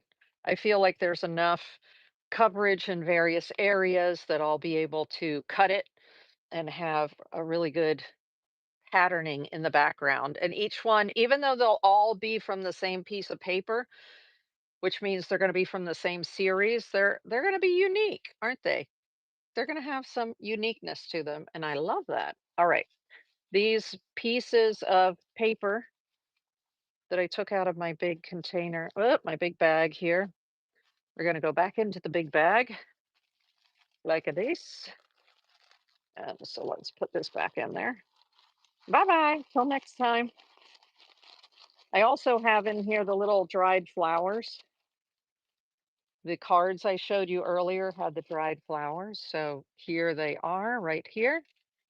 See, and they're packs, and then the little tweezers that go with them to put them onto the individual cards. I'll leave those out just in case we want to use them later. Okay, there we are. Ah, love that. I'm going to set this aside to dry for a little bit, and we're going to go back to the watercolor. I've got the watercolor on there. It's nice and dry. See that? Fantastic. Now I can start drawing on top of here, drawing some designs. And that's where I refer to my botany book for artists, for shapes, for the leaves. And let me get a pen. Ooh, that's pink. No, I was thinking of a white. White, white, white, white, white. I'm looking for a white one. Hold on a moment. Oh, I know. Where is the other white one here? This is the Posca pen that can work in white. This is the Grabby acrylic marker. This can work in white. What else do I have here? Come on. I know I have other ones, other white ones. Let's see here.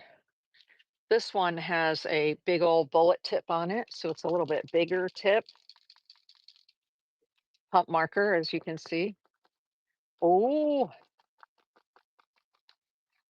so I love doing dots. That's something that, right? How easy is that? And it works on the white works on these darker colors too. Now, instead of dots, maybe I want to draw a leaf shape. I may have to pump it to get more paint to come out. Let's use one of these. Here is the Posca. There we go. That one's working better right now. And then I can do this. So I like to just come in here and do some drawing. What is the other one? The Grabby, right? There's the Grabby as a fine point.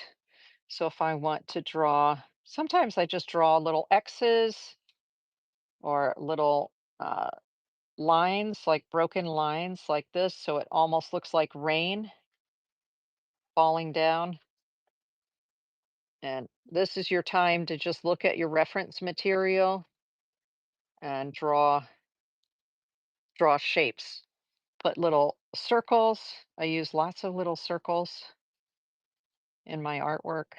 So I can draw some circles here and then throw some dots in with the circles. This is about putting your hand into the artwork, meaning it's something that you like to draw. Maybe you don't know what you like to draw. That's why you use books. That is why you use books. So let me bring this up here. You see that? The Bombay ink is awesome for this also.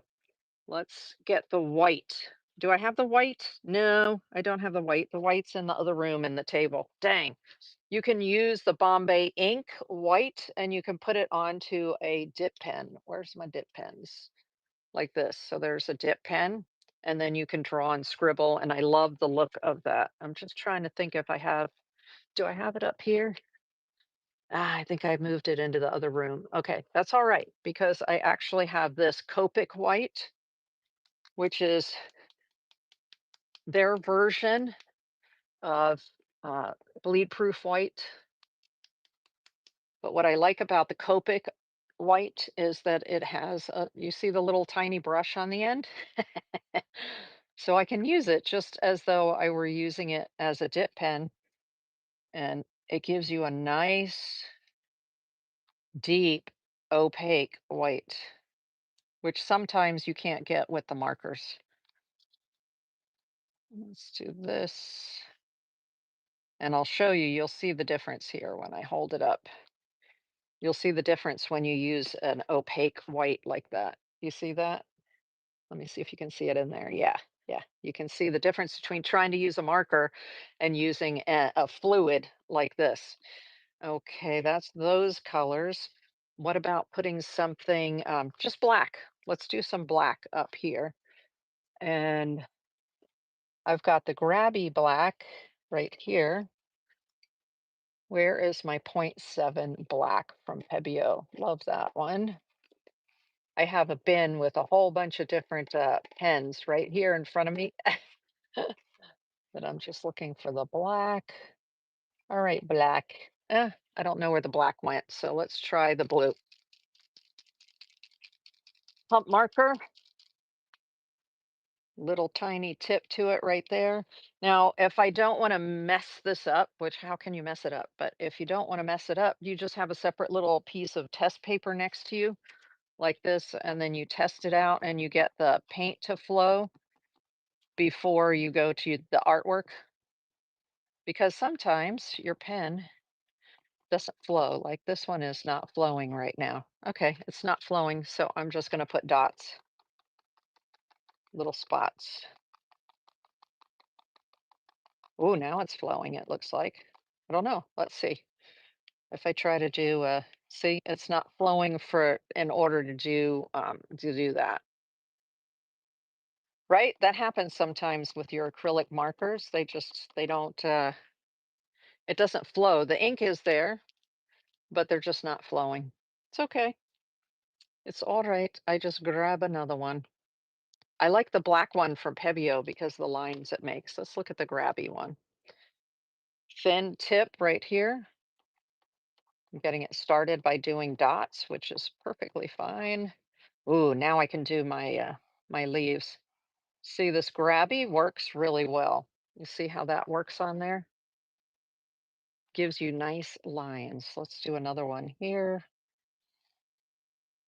and I'll do a leaf shape. This is one of my favorite things to do is the leaf shapes.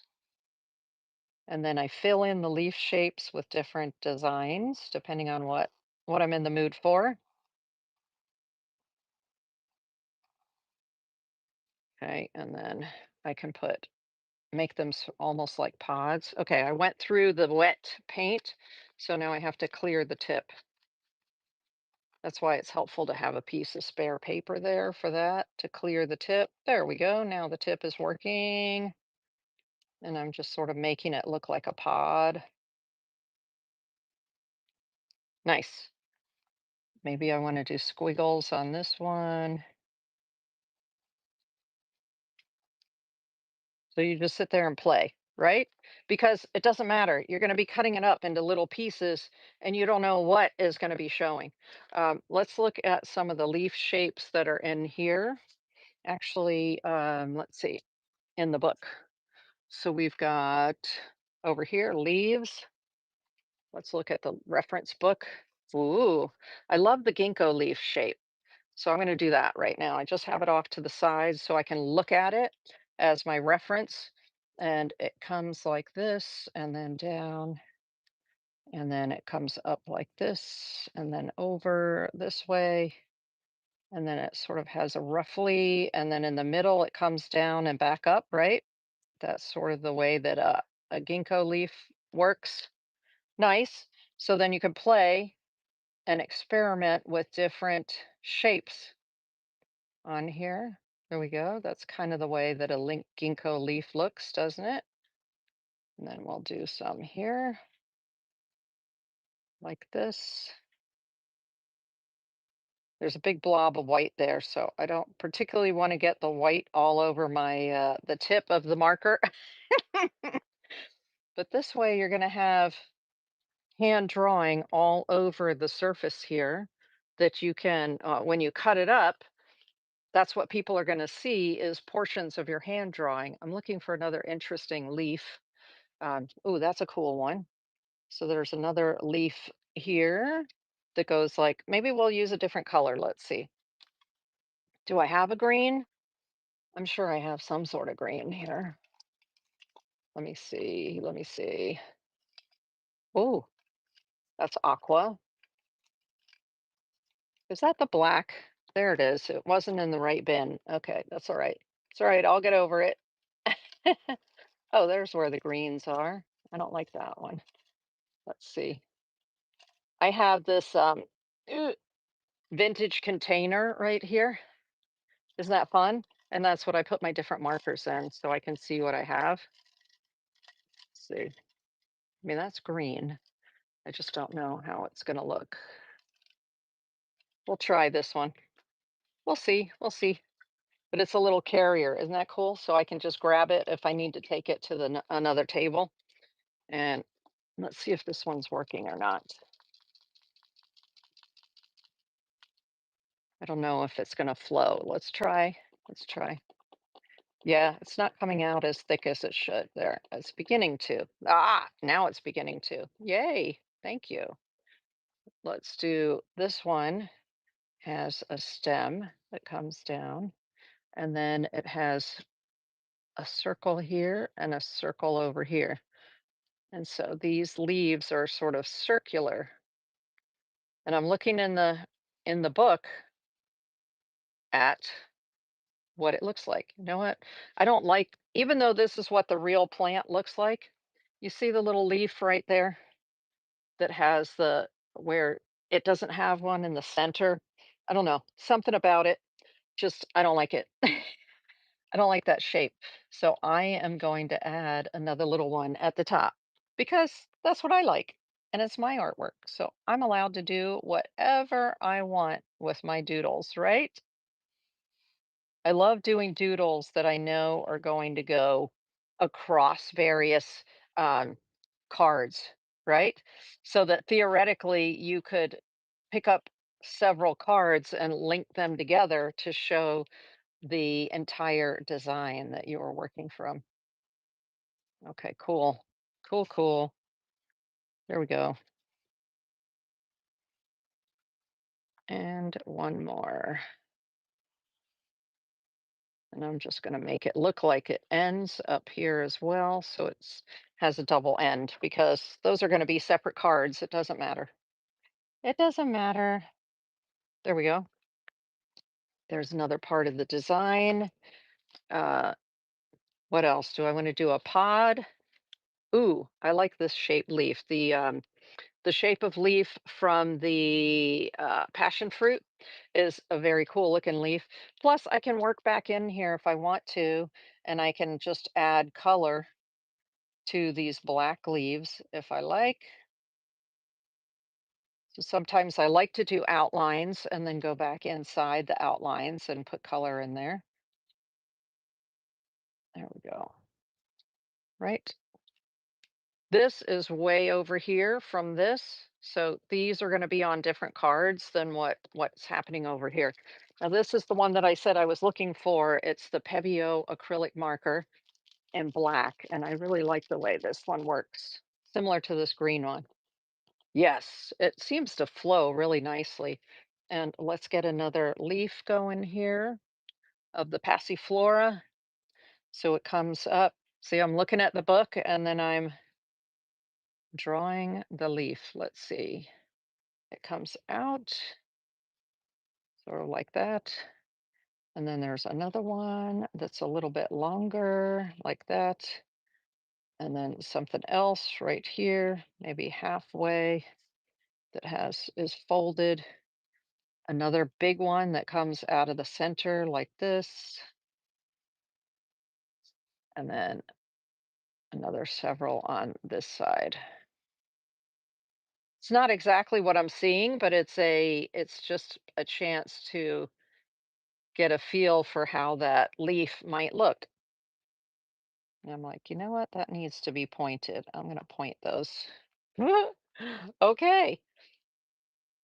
And I can put dots. I like to do white dots. There's just something about white dots I really like. And so let's just put some white dots in here. It really is just a chance to play. You can do as much or as little as you want at this stage as you're creating your background. All right.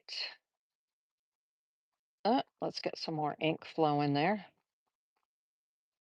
Another image that I like to do is Queen Anne's lace. Let's do one of those.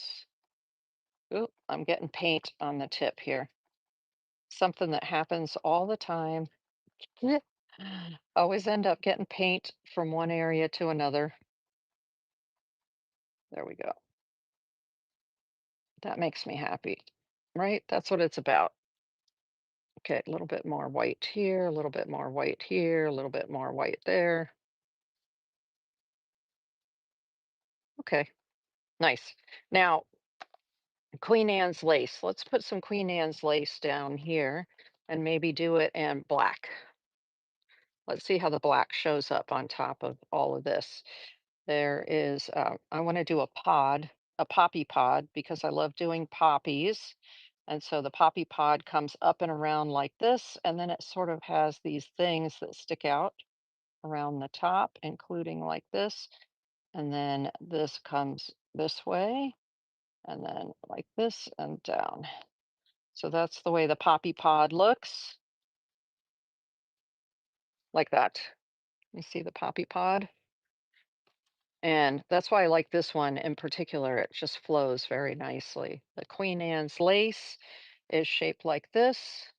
It has a stem, and then from the stem, it radiates out like this. And then at the ends of those, you put little dots, whether they're black dots, white dots, whatever you want to do. I'm going to do some black dots, and then I'm going to come back in on top of it with some white dots. So this is a Queen Anne's lace, super easy to do. A line, a couple of spokes, and then a bunch of dots. Anybody can do it. Anybody, like that. But I'm going to come back in with the white because I want to go over top of the black with the white. And sometimes I'll come back in with red too. Maybe I'll do that. I'll throw some red in there. The red is always fun. It's okay to, once that dries, layer another color over top of it, right? Because you can see the black, but it's you want to highlight the black. Where's that red one I had before? Ah, now I've turned this all around and I don't know where the red went. Let me find that real quick. Like, there's the red one. Okay. Normally I would wait for that to dry before I come back in, but I'll try to be careful here. This is actually a sparkly red. So you can just come back in, put some more dots, do more designs. I'll come back in with the white, put some white dots in there, right? So when this gets cut up, it'll have some really interesting looks to it with the funky dots and the pretty colors in the background. Let's do that and do this. Ah, it's getting black on it. Hold on. We don't want the black on there. We just want it to be red. I'm trying to clean the tip because I got a bunch of black on the tip. No, no, no, that's because it's not dry, right? Because normally I wait till it's dry before I go back over top of it to try to keep the colors clean. No, don't do that. There we go. A little bit better. We have something going on there, something, something. And then on the stem, because it is so dark in the background, oftentimes I'll go back with the white and I will put the white in next to the stem.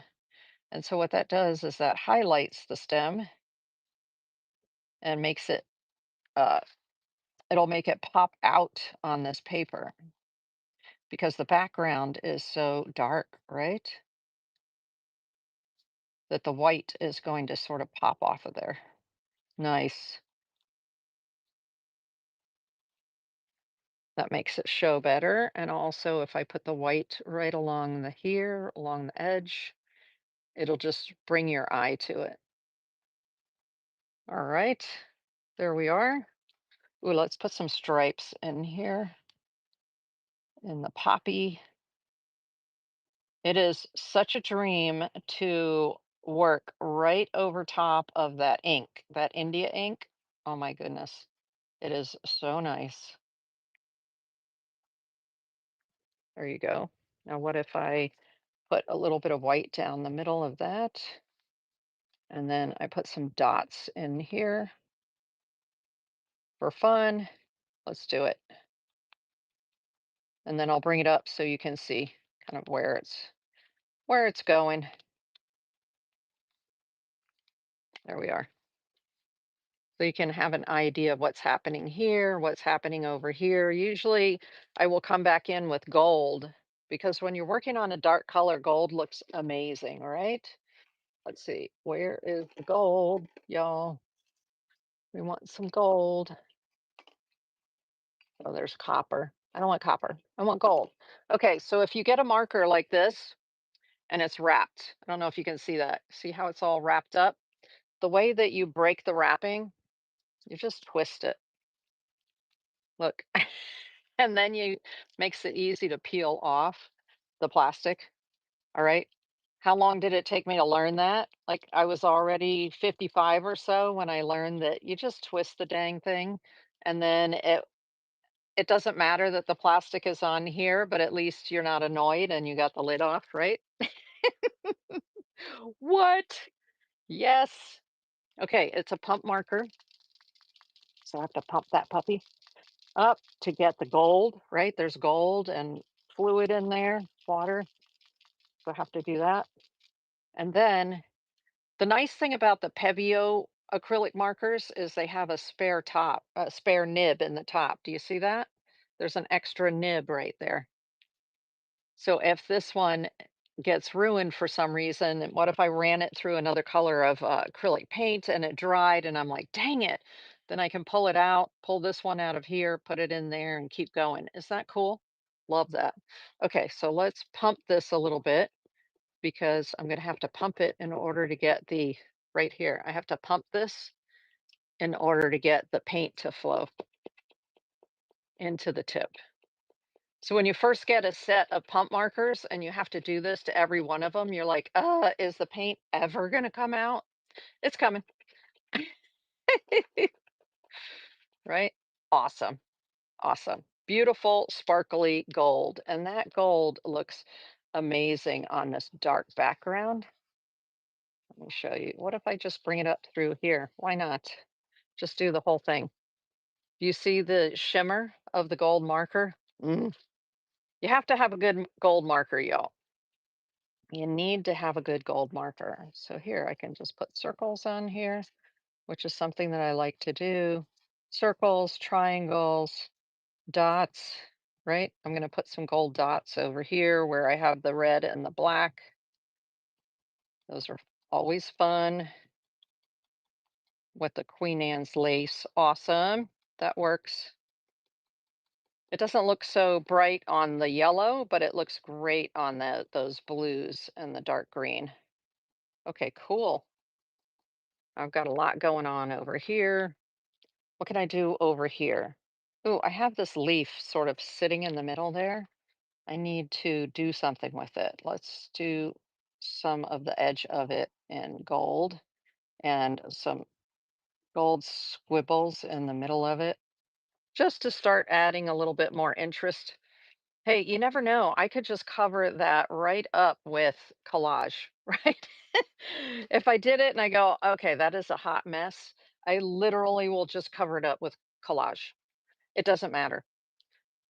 This is where you can just, you have permission to play, and it absolutely does not matter because you can just cover it over with collage if you don't like what you did. I'm doing my little triangles here. Let's do another one right there.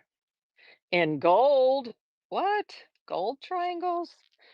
And if you want to do little snowflakes or little sparkles, I like to do an X. So let's do an X. And then you just put little marks from the X like that. And that'll give you little, what look like little twinkles. Let's do a twinkle here. Nice. And a twinkle over here, an X. And then you just go from the middle out and you make your little marks. Fantastic. Let's do one down here in the darkness. It should show up really nicely. Yes. And we'll do another one here. Since it's kind of Christmassy time, right? So little sparkles go a long way like that. They look like little stars. Nice. Maybe I need to put another one. Let's do, I'll just do some dots over here. I'm feeling dots. Dots are coming.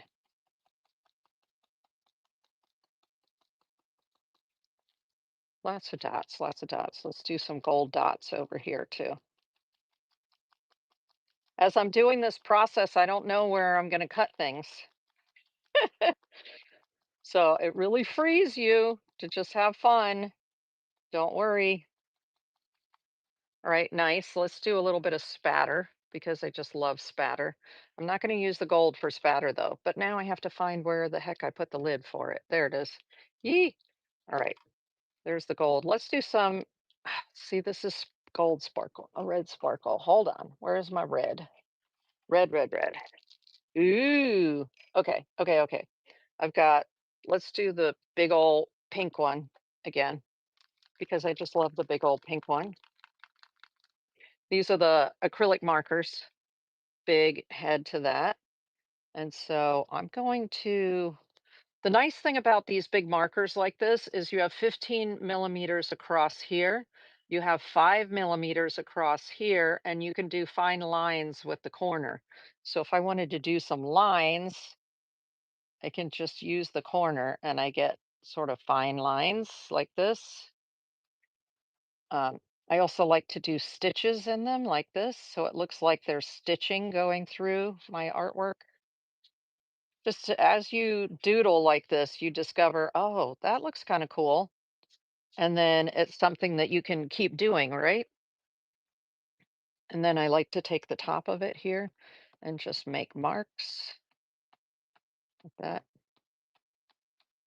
And we are going to get some spatter out of this. So let's juice it up a little bit on here, get the paint flowing, and grab another one and get some pink spatters going. Oh, that makes me so happy. So happy. Oh, yeah. There we go. You can get out your aggressions by spattering, y'all.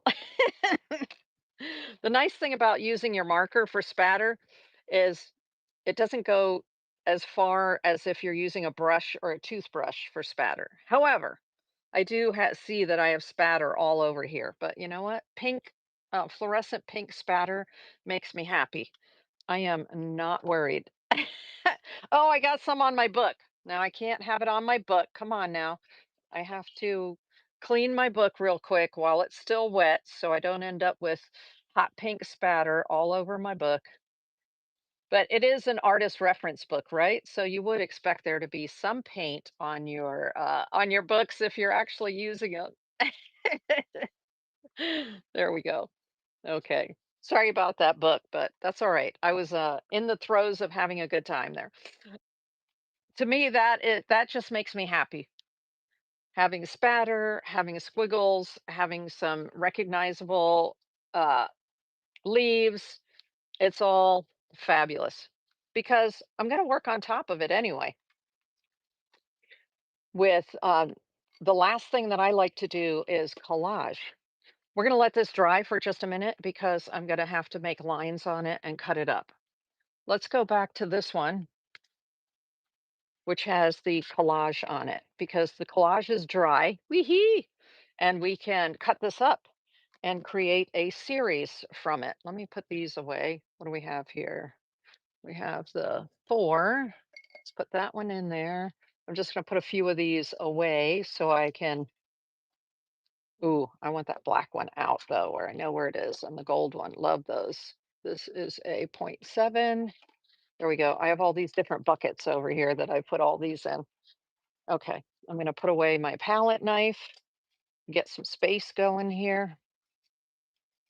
At this point, I could draw on here. Why don't we draw some circles or something on it? Some circles with something that's going to dry really fast. Let's just use some of the gold. What the heck?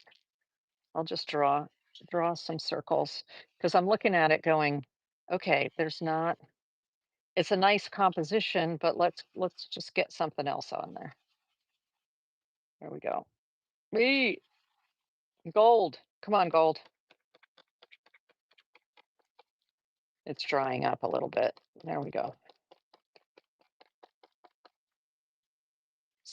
Something. What I'm looking for is to create something on here that ties the different pieces together so that if you were to look at them, you'd be like, oh, okay, those came from the same series. If there's spatter over the whole thing, then you know that it came from, uh, you can kind of put the pieces together where there's spatter, right? Let's make some circles all over it.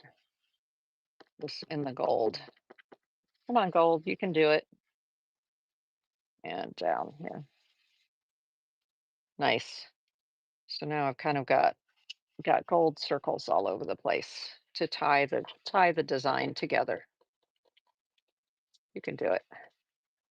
There we go. And where's that red one? The red one that I had. Because I have some red here and red here. Let's put some red on there. This dries pretty fast. Let's just do some oblongs like this, right? We have a theme going here, and it'll just tie the whole thing together. We don't have to tie the thing together. It's something that I like to do. Okay. And we'll do a little bit down here. I don't even know where anything is going to fall when it comes to the card, right? There. Do one right here, one down here, one over here, hmm, one up here. So now you get a feel for how you can make it that all of these will talk to each other to some degree. Nice. I like where it's going. Let's do this one here. Let's do this one over here. Fabulous. You're probably looking at me going, Tristina, you are crazy. I know, but I'm artist happy crazy. Okay. I guess that's the thing. Let's do this one right here. This is a good one. This is the Pebeo acrylic marker with the 4 millimeter bullet tip. Nice one. Nice one. One of my favorites. And the black and the gold. Those are the 3 that I use the most. Oh, this is fabulous. All right, let's get out our measuring because we're going to measure these off and then we're going to cut them and we're going to see what we have. And that's how you create a series, right? Let's use our pencil. Oh, I have so many things around me. Let me just put this away for a moment. They're dry now. That was the ink tents that we used earlier. All right, good, good, good, good. Lovely. Now we need this to go 3.5 this way, 3.5 inches for each card, and 2.5 inches this way for each card. Let me think about that for a second. 3.5, 3.5 is 7, 8, 9.5. Right. So it has to go 3.5 this way, 2.5 this way. Let's just get a basic feel for where we are here. Because this is 9 inches wide, we're going to be doing 2.5, 2.5, which is 5, and 7.5. So we're going to end up with 1.25 inches on the edges. Make sense? We're doing ATCs, so they're 2.5 inches each across the top. And normally what I will do, let's cut part of this. Let's look where we are here. I'm not going to start. I'm going to start at 1, and I'm just going to imagine. Okay? I'm using a pencil. I'm just going to imagine from here it's 1, 2.5, 1, 2.5, 1, 2.5. Ooh, that goes over a little bit far. Okay. See, I'm looking at my design and then determining where I need to go with it. Okay, I'm going to go off of the page over here. I'm going off the edge a 1/4 inch. Now let's do the counting from 1. 1, 2.5. Nice. 1, 2.5. Nice. 1, 2.5. Beautiful. What that does is it keeps the design where, because there's blank edges here, I don't, it's not going to fill the whole thing. I have that 1.25 inches to play with. So now I'm going to start. I'm off the edge 1/4 inch. I'm going to start by making a mark at the 1 here and go 1, 2.5, 1, 2.5, 1, 2.5. So I'm making my pencil marks on there. And I'm going to go down the page and do that again. And I'm starting at 1/4 from the 1. I'm going to make a mark at the 1. And then I go 1, 2.5, 1, 2.5. Ah, right in the middle of that flower. Ah, it's all right. And then 1, 2.5 right here. And we'll go down here. We're just making ourselves some marks so that we can make our lines. There we go. At the 1, I'm off the edge 1/4 inch. At the 1, at the 2.5, or 1, 2.5. So that's at 3.5. And then 1, 2.5. And then 1, 2.5 right here. As long as I have 3 marks, that's enough for me to be able to do my lines, right? I'm going to go here. I'm going to find my lines. 1, 2, 3. There they are. That way I can run my pencil. If you're more comfortable with a black, let's use a black so you can see it. It'll be easier for you to see that way. Usually I use pencil because then I erase the pencil. If there's pencil on the edges, I erase it. But there we go. We've got a black line there. Let's find the next one right here. There it is there. There it is there. And then I'm going to put my black line through here. Yee! Over the 3D. All right. And then we're going to come over here. There should be another. Where's the other? There's one there, one mark there, one mark there. There we are. Mark there, mark there. I'm going to do this. Nice. And then we're going to come over here and determine where those lines are. There's one there and there's one there. Okay, we got it. I don't have to go all the way to the top or all the way to the bottom, the right or the left, because I'm going to be cutting off the edges here. Nice. So we have our lines. That's one set of cards here, one set of cards here, one set of cards here. Oh, so fun. So that's two and a half, two and a half, two and a half. Now we have to do three and a half this direction. So three and a half and three and a half. Let's see, one, two, three, seven. And then we've got one, two, three and a half. So it's the total is going to be 10 and a half. And, but do I want to start at one?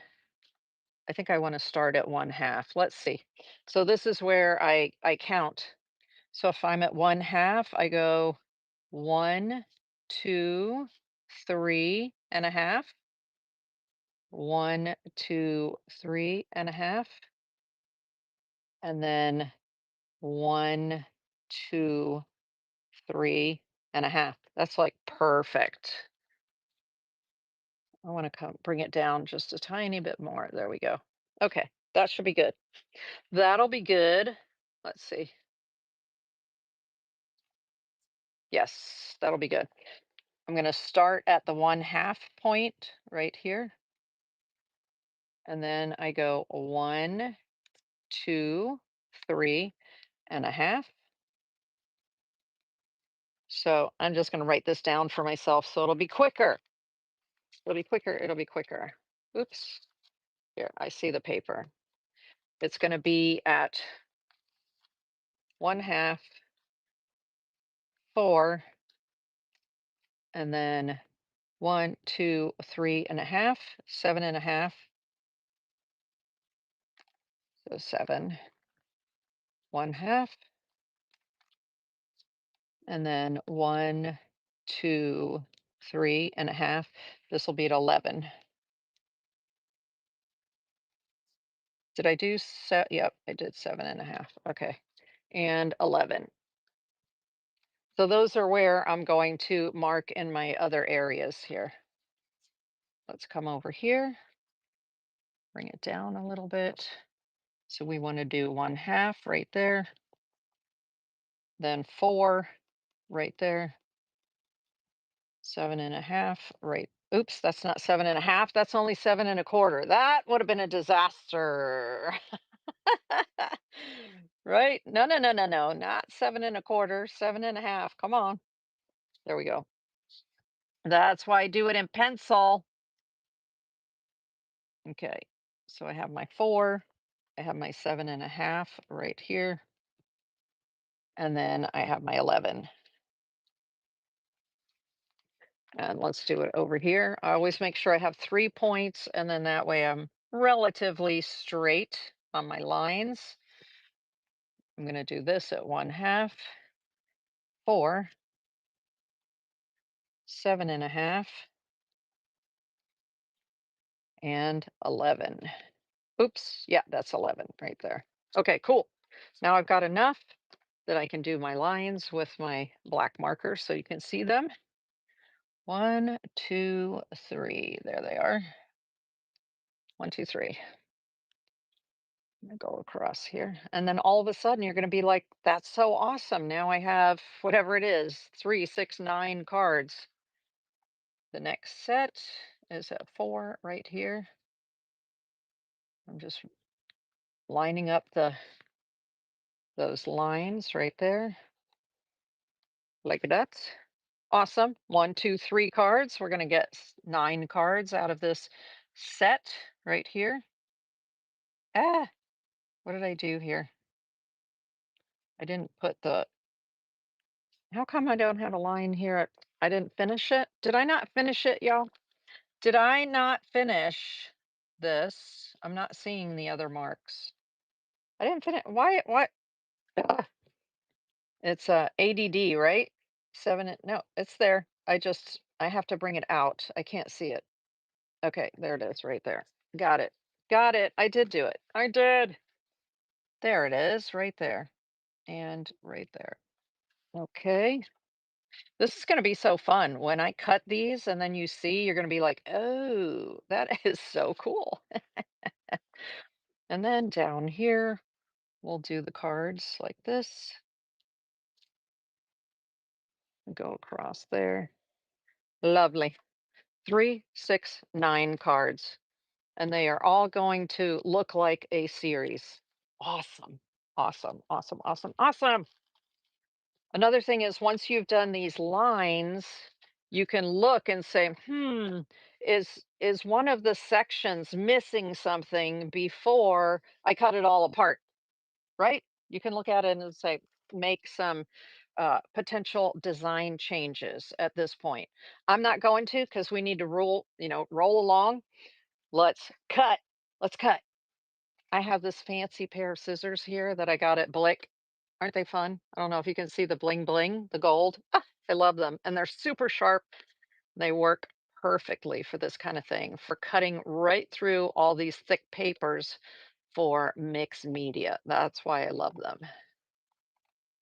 If your mama or somebody in your family has fabric scissors, never, never, never, never, never, never, never pick up their fabric scissors and cut paper because they'll be a murder. Any of you that sew know what I'm talking about. You have to keep your fabric scissors for fabric and your mixed media scissors for everything else. Okay? Don't do it. There we go. Nice.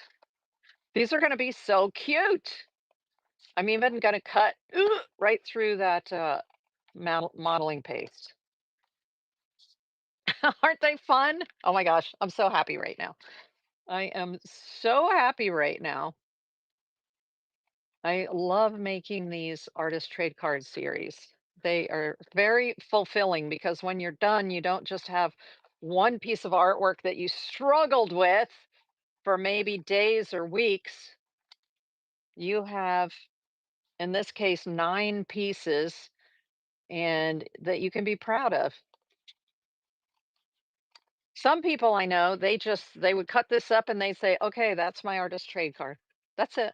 They're done." Maybe they'll draw one thing on it to individualize it, but you could call it done. You could, but I like to put. I have a collection of international postage stamps, so I audition postage stamps and I put the postage stamps on them to finish them. And I'll show you that in just a moment as soon as we get oh, I'm so happy right now. I'm so happy. These are awesome. Oh, if you like what you see, put little claps, little clapping hand emojis in the chat.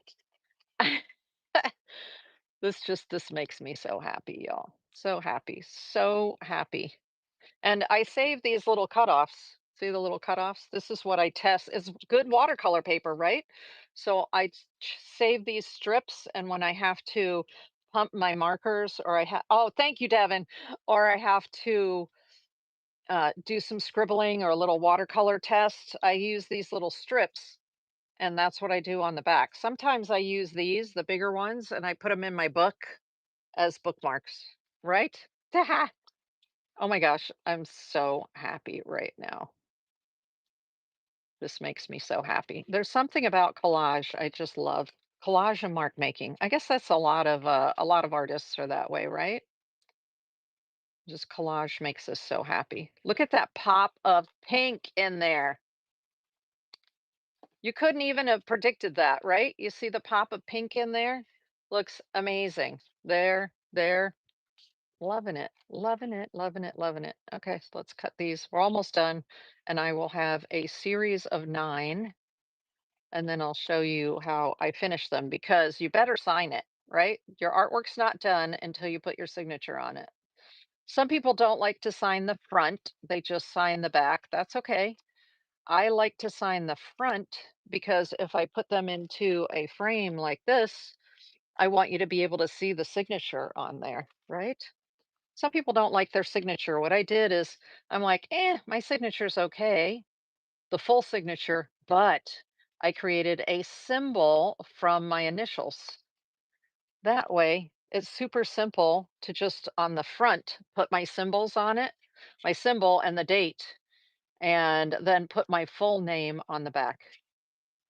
That way, nobody has to look at the scrawl of my whole name, right? On the Oh, this one is so cool. Look at the 3D. Do you see the 3D on that one? What? And there's the 3D on this one. Amazing. So fun.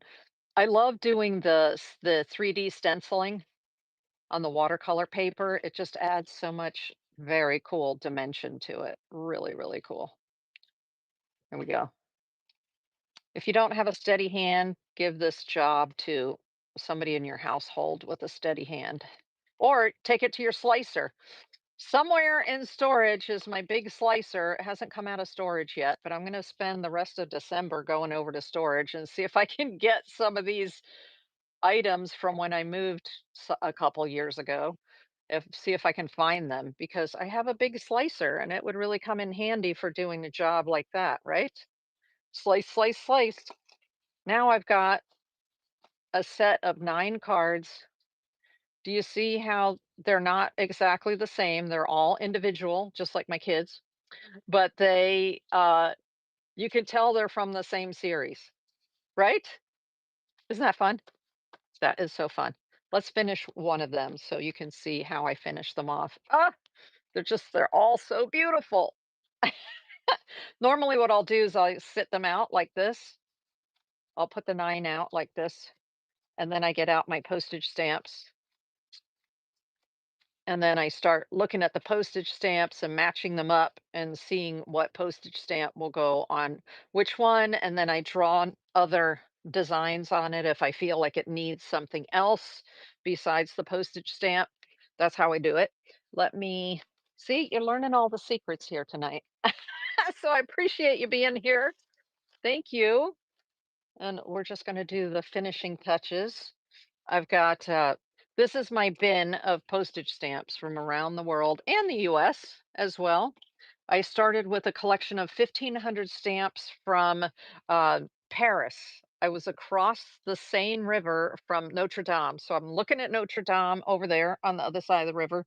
And on this side of the river, where I was, they have all these vendors set up along the river there. And you can find antiques and handmade items and just so cool. I don't know whether they do it now. That was a lot of years ago. And I bought a collection of 1,500 worldwide postage stamps at the time. So I have all of these super cool postage stamps, plus other people, like some of the people that follow me on Whatnot, have mailed me stamps because they know I love them. And let's see, like this red one here from the Philippines is going to look great on here. Let me maybe turn this one around this way and maybe this Philippines postage stamp. I don't want to cover up too much here. I have 3D going on underneath there, so I'm not going to be able to use that one on there, but maybe it'll go somewhere else. Where else could I put this one that is super cool? This I have to turn upside down because there's music and there are numbers. So I have to turn that way. Maybe this will go up. Eh, right. No, I don't want to cover over all the music. Maybe it'll go right there. And then I put something else up there. So this I call the audition phase where I take various stamps and I audition them and I see if they're going to work with the designs that are here. It's like, does that work? Does that work? No, there's too much purple in the background there. And this is how it's done. Oh, okay, this is a cool one. It says Republic of Central Africa, but it's in French. But you see the gold and the red, and what did I do? A lot of what I did here was gold and red, right? So this should work on here. I can just pop that onto one of those and bam, there it is. All right, let's do that one. Let's do that one. But I have tons of postage. these postage stamps. And in my bin on Whatnot, so if you're on Whatnot and you go into the bin and you type in, so the buy now, and you type in art supplies or just supplies. I actually have a supply that is a where you get an envelope or a baggie with 20 plus. Usually I end up giving you 25 to 30 of these international. Some of them are US like this. I count that as one, even though there are two postage stamps on there. And so I've had a lot of people buy these from me over the years. I also have in art supplies in the bin on Whatnot where I will send you a paper pack.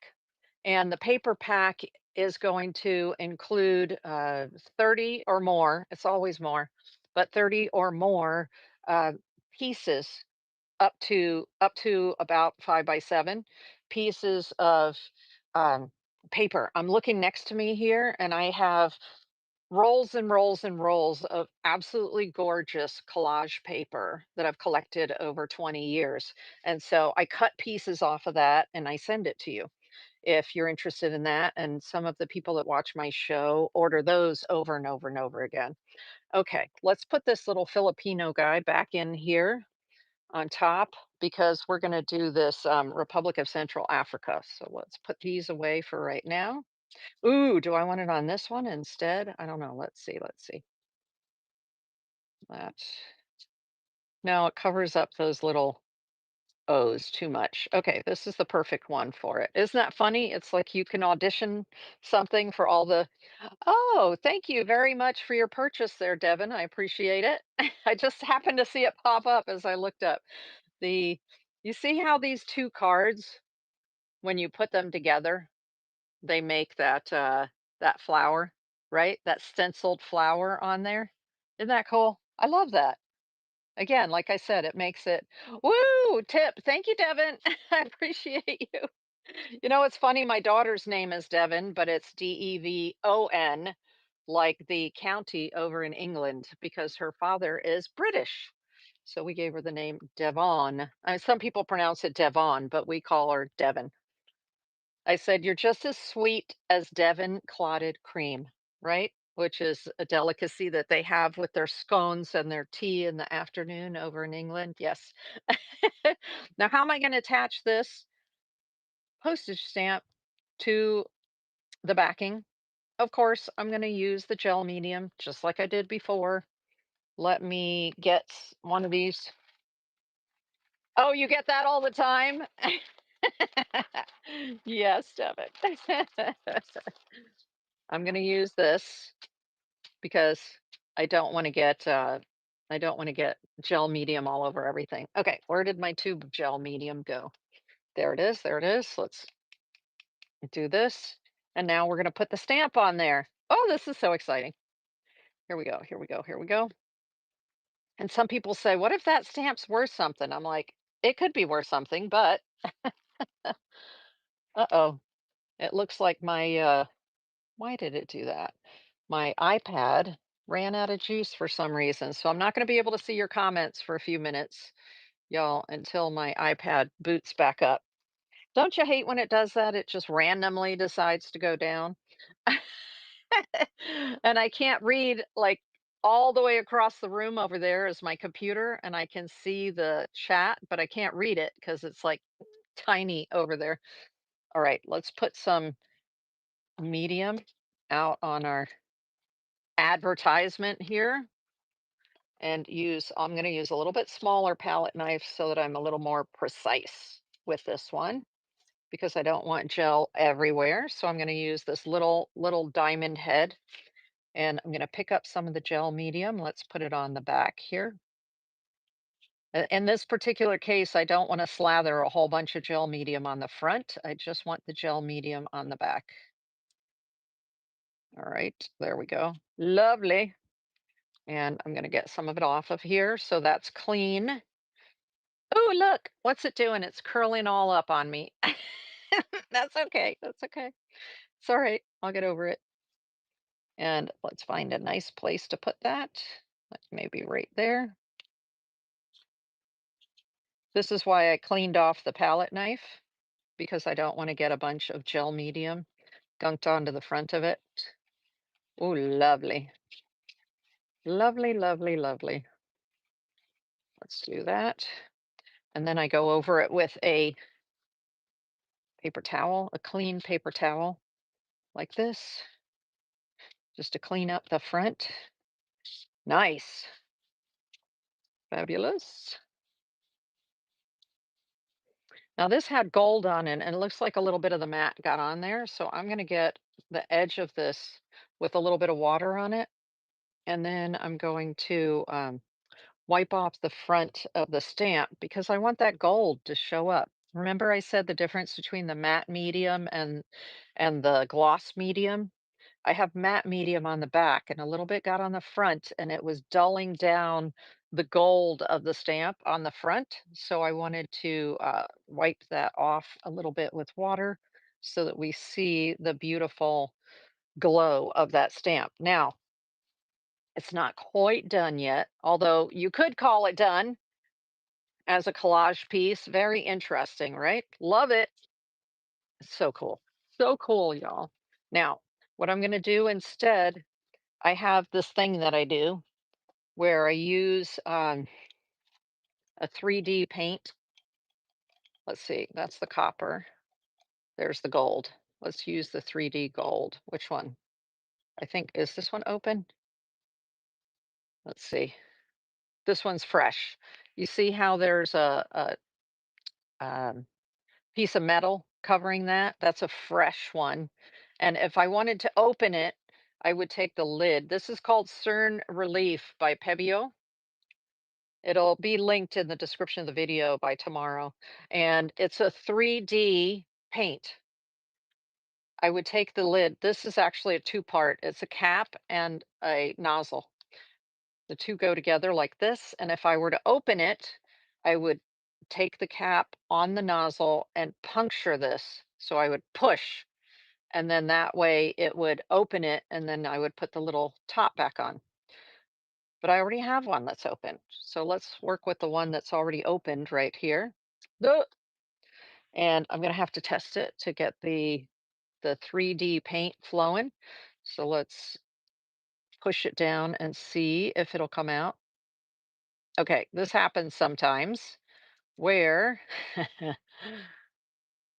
there's the nozzle is blocked. Let's see. Yeah, plenty of paint in there, right? The nozzle is blocked. What I do is these nozzles, it'll get blocked in here inside the nozzle. If you take it, it'll dissolve in water. Blink. So if I put that in water and just let it sit for a while, what'll happen is it'll dissolve all of that inside, and then I just stick a pin in it, and the little bit that is in the way will come off. But what we're gonna do right now, I have a bag.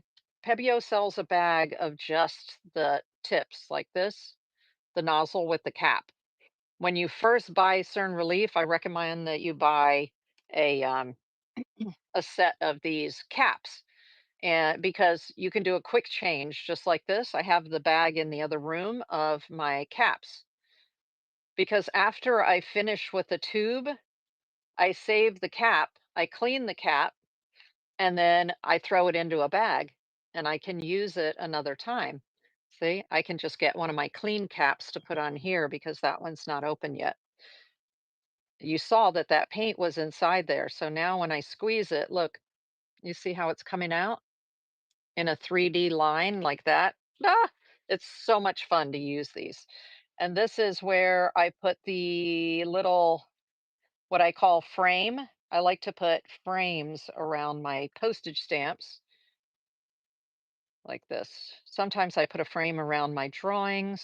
It just depends on what my mood is, but most of the time I frame my postage stamps like that with a 3D paint. And that'll take a couple of hours to dry because it is thick, right? It's 3D. And then I also like to use this to sign my name on bigger artworks as well. So here, just think of it like an acrylic paint. It just happens to be thick. I'm going to put my name here. So I'm going to do my funky little signature And then I'm going to write 2025.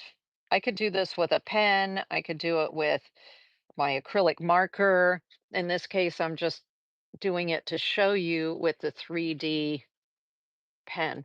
Now, if I use this again very soon, it it'll probably still be flowing. Make sure that you snap the cap on nice and tightly, okay? So I'm gonna bring this up. Look at this. Look, look, look. You see the 3D signature right there?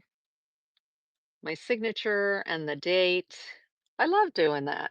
I like adding the 3D effects, and these come in 11 or 12 colors too, the Cern Relief.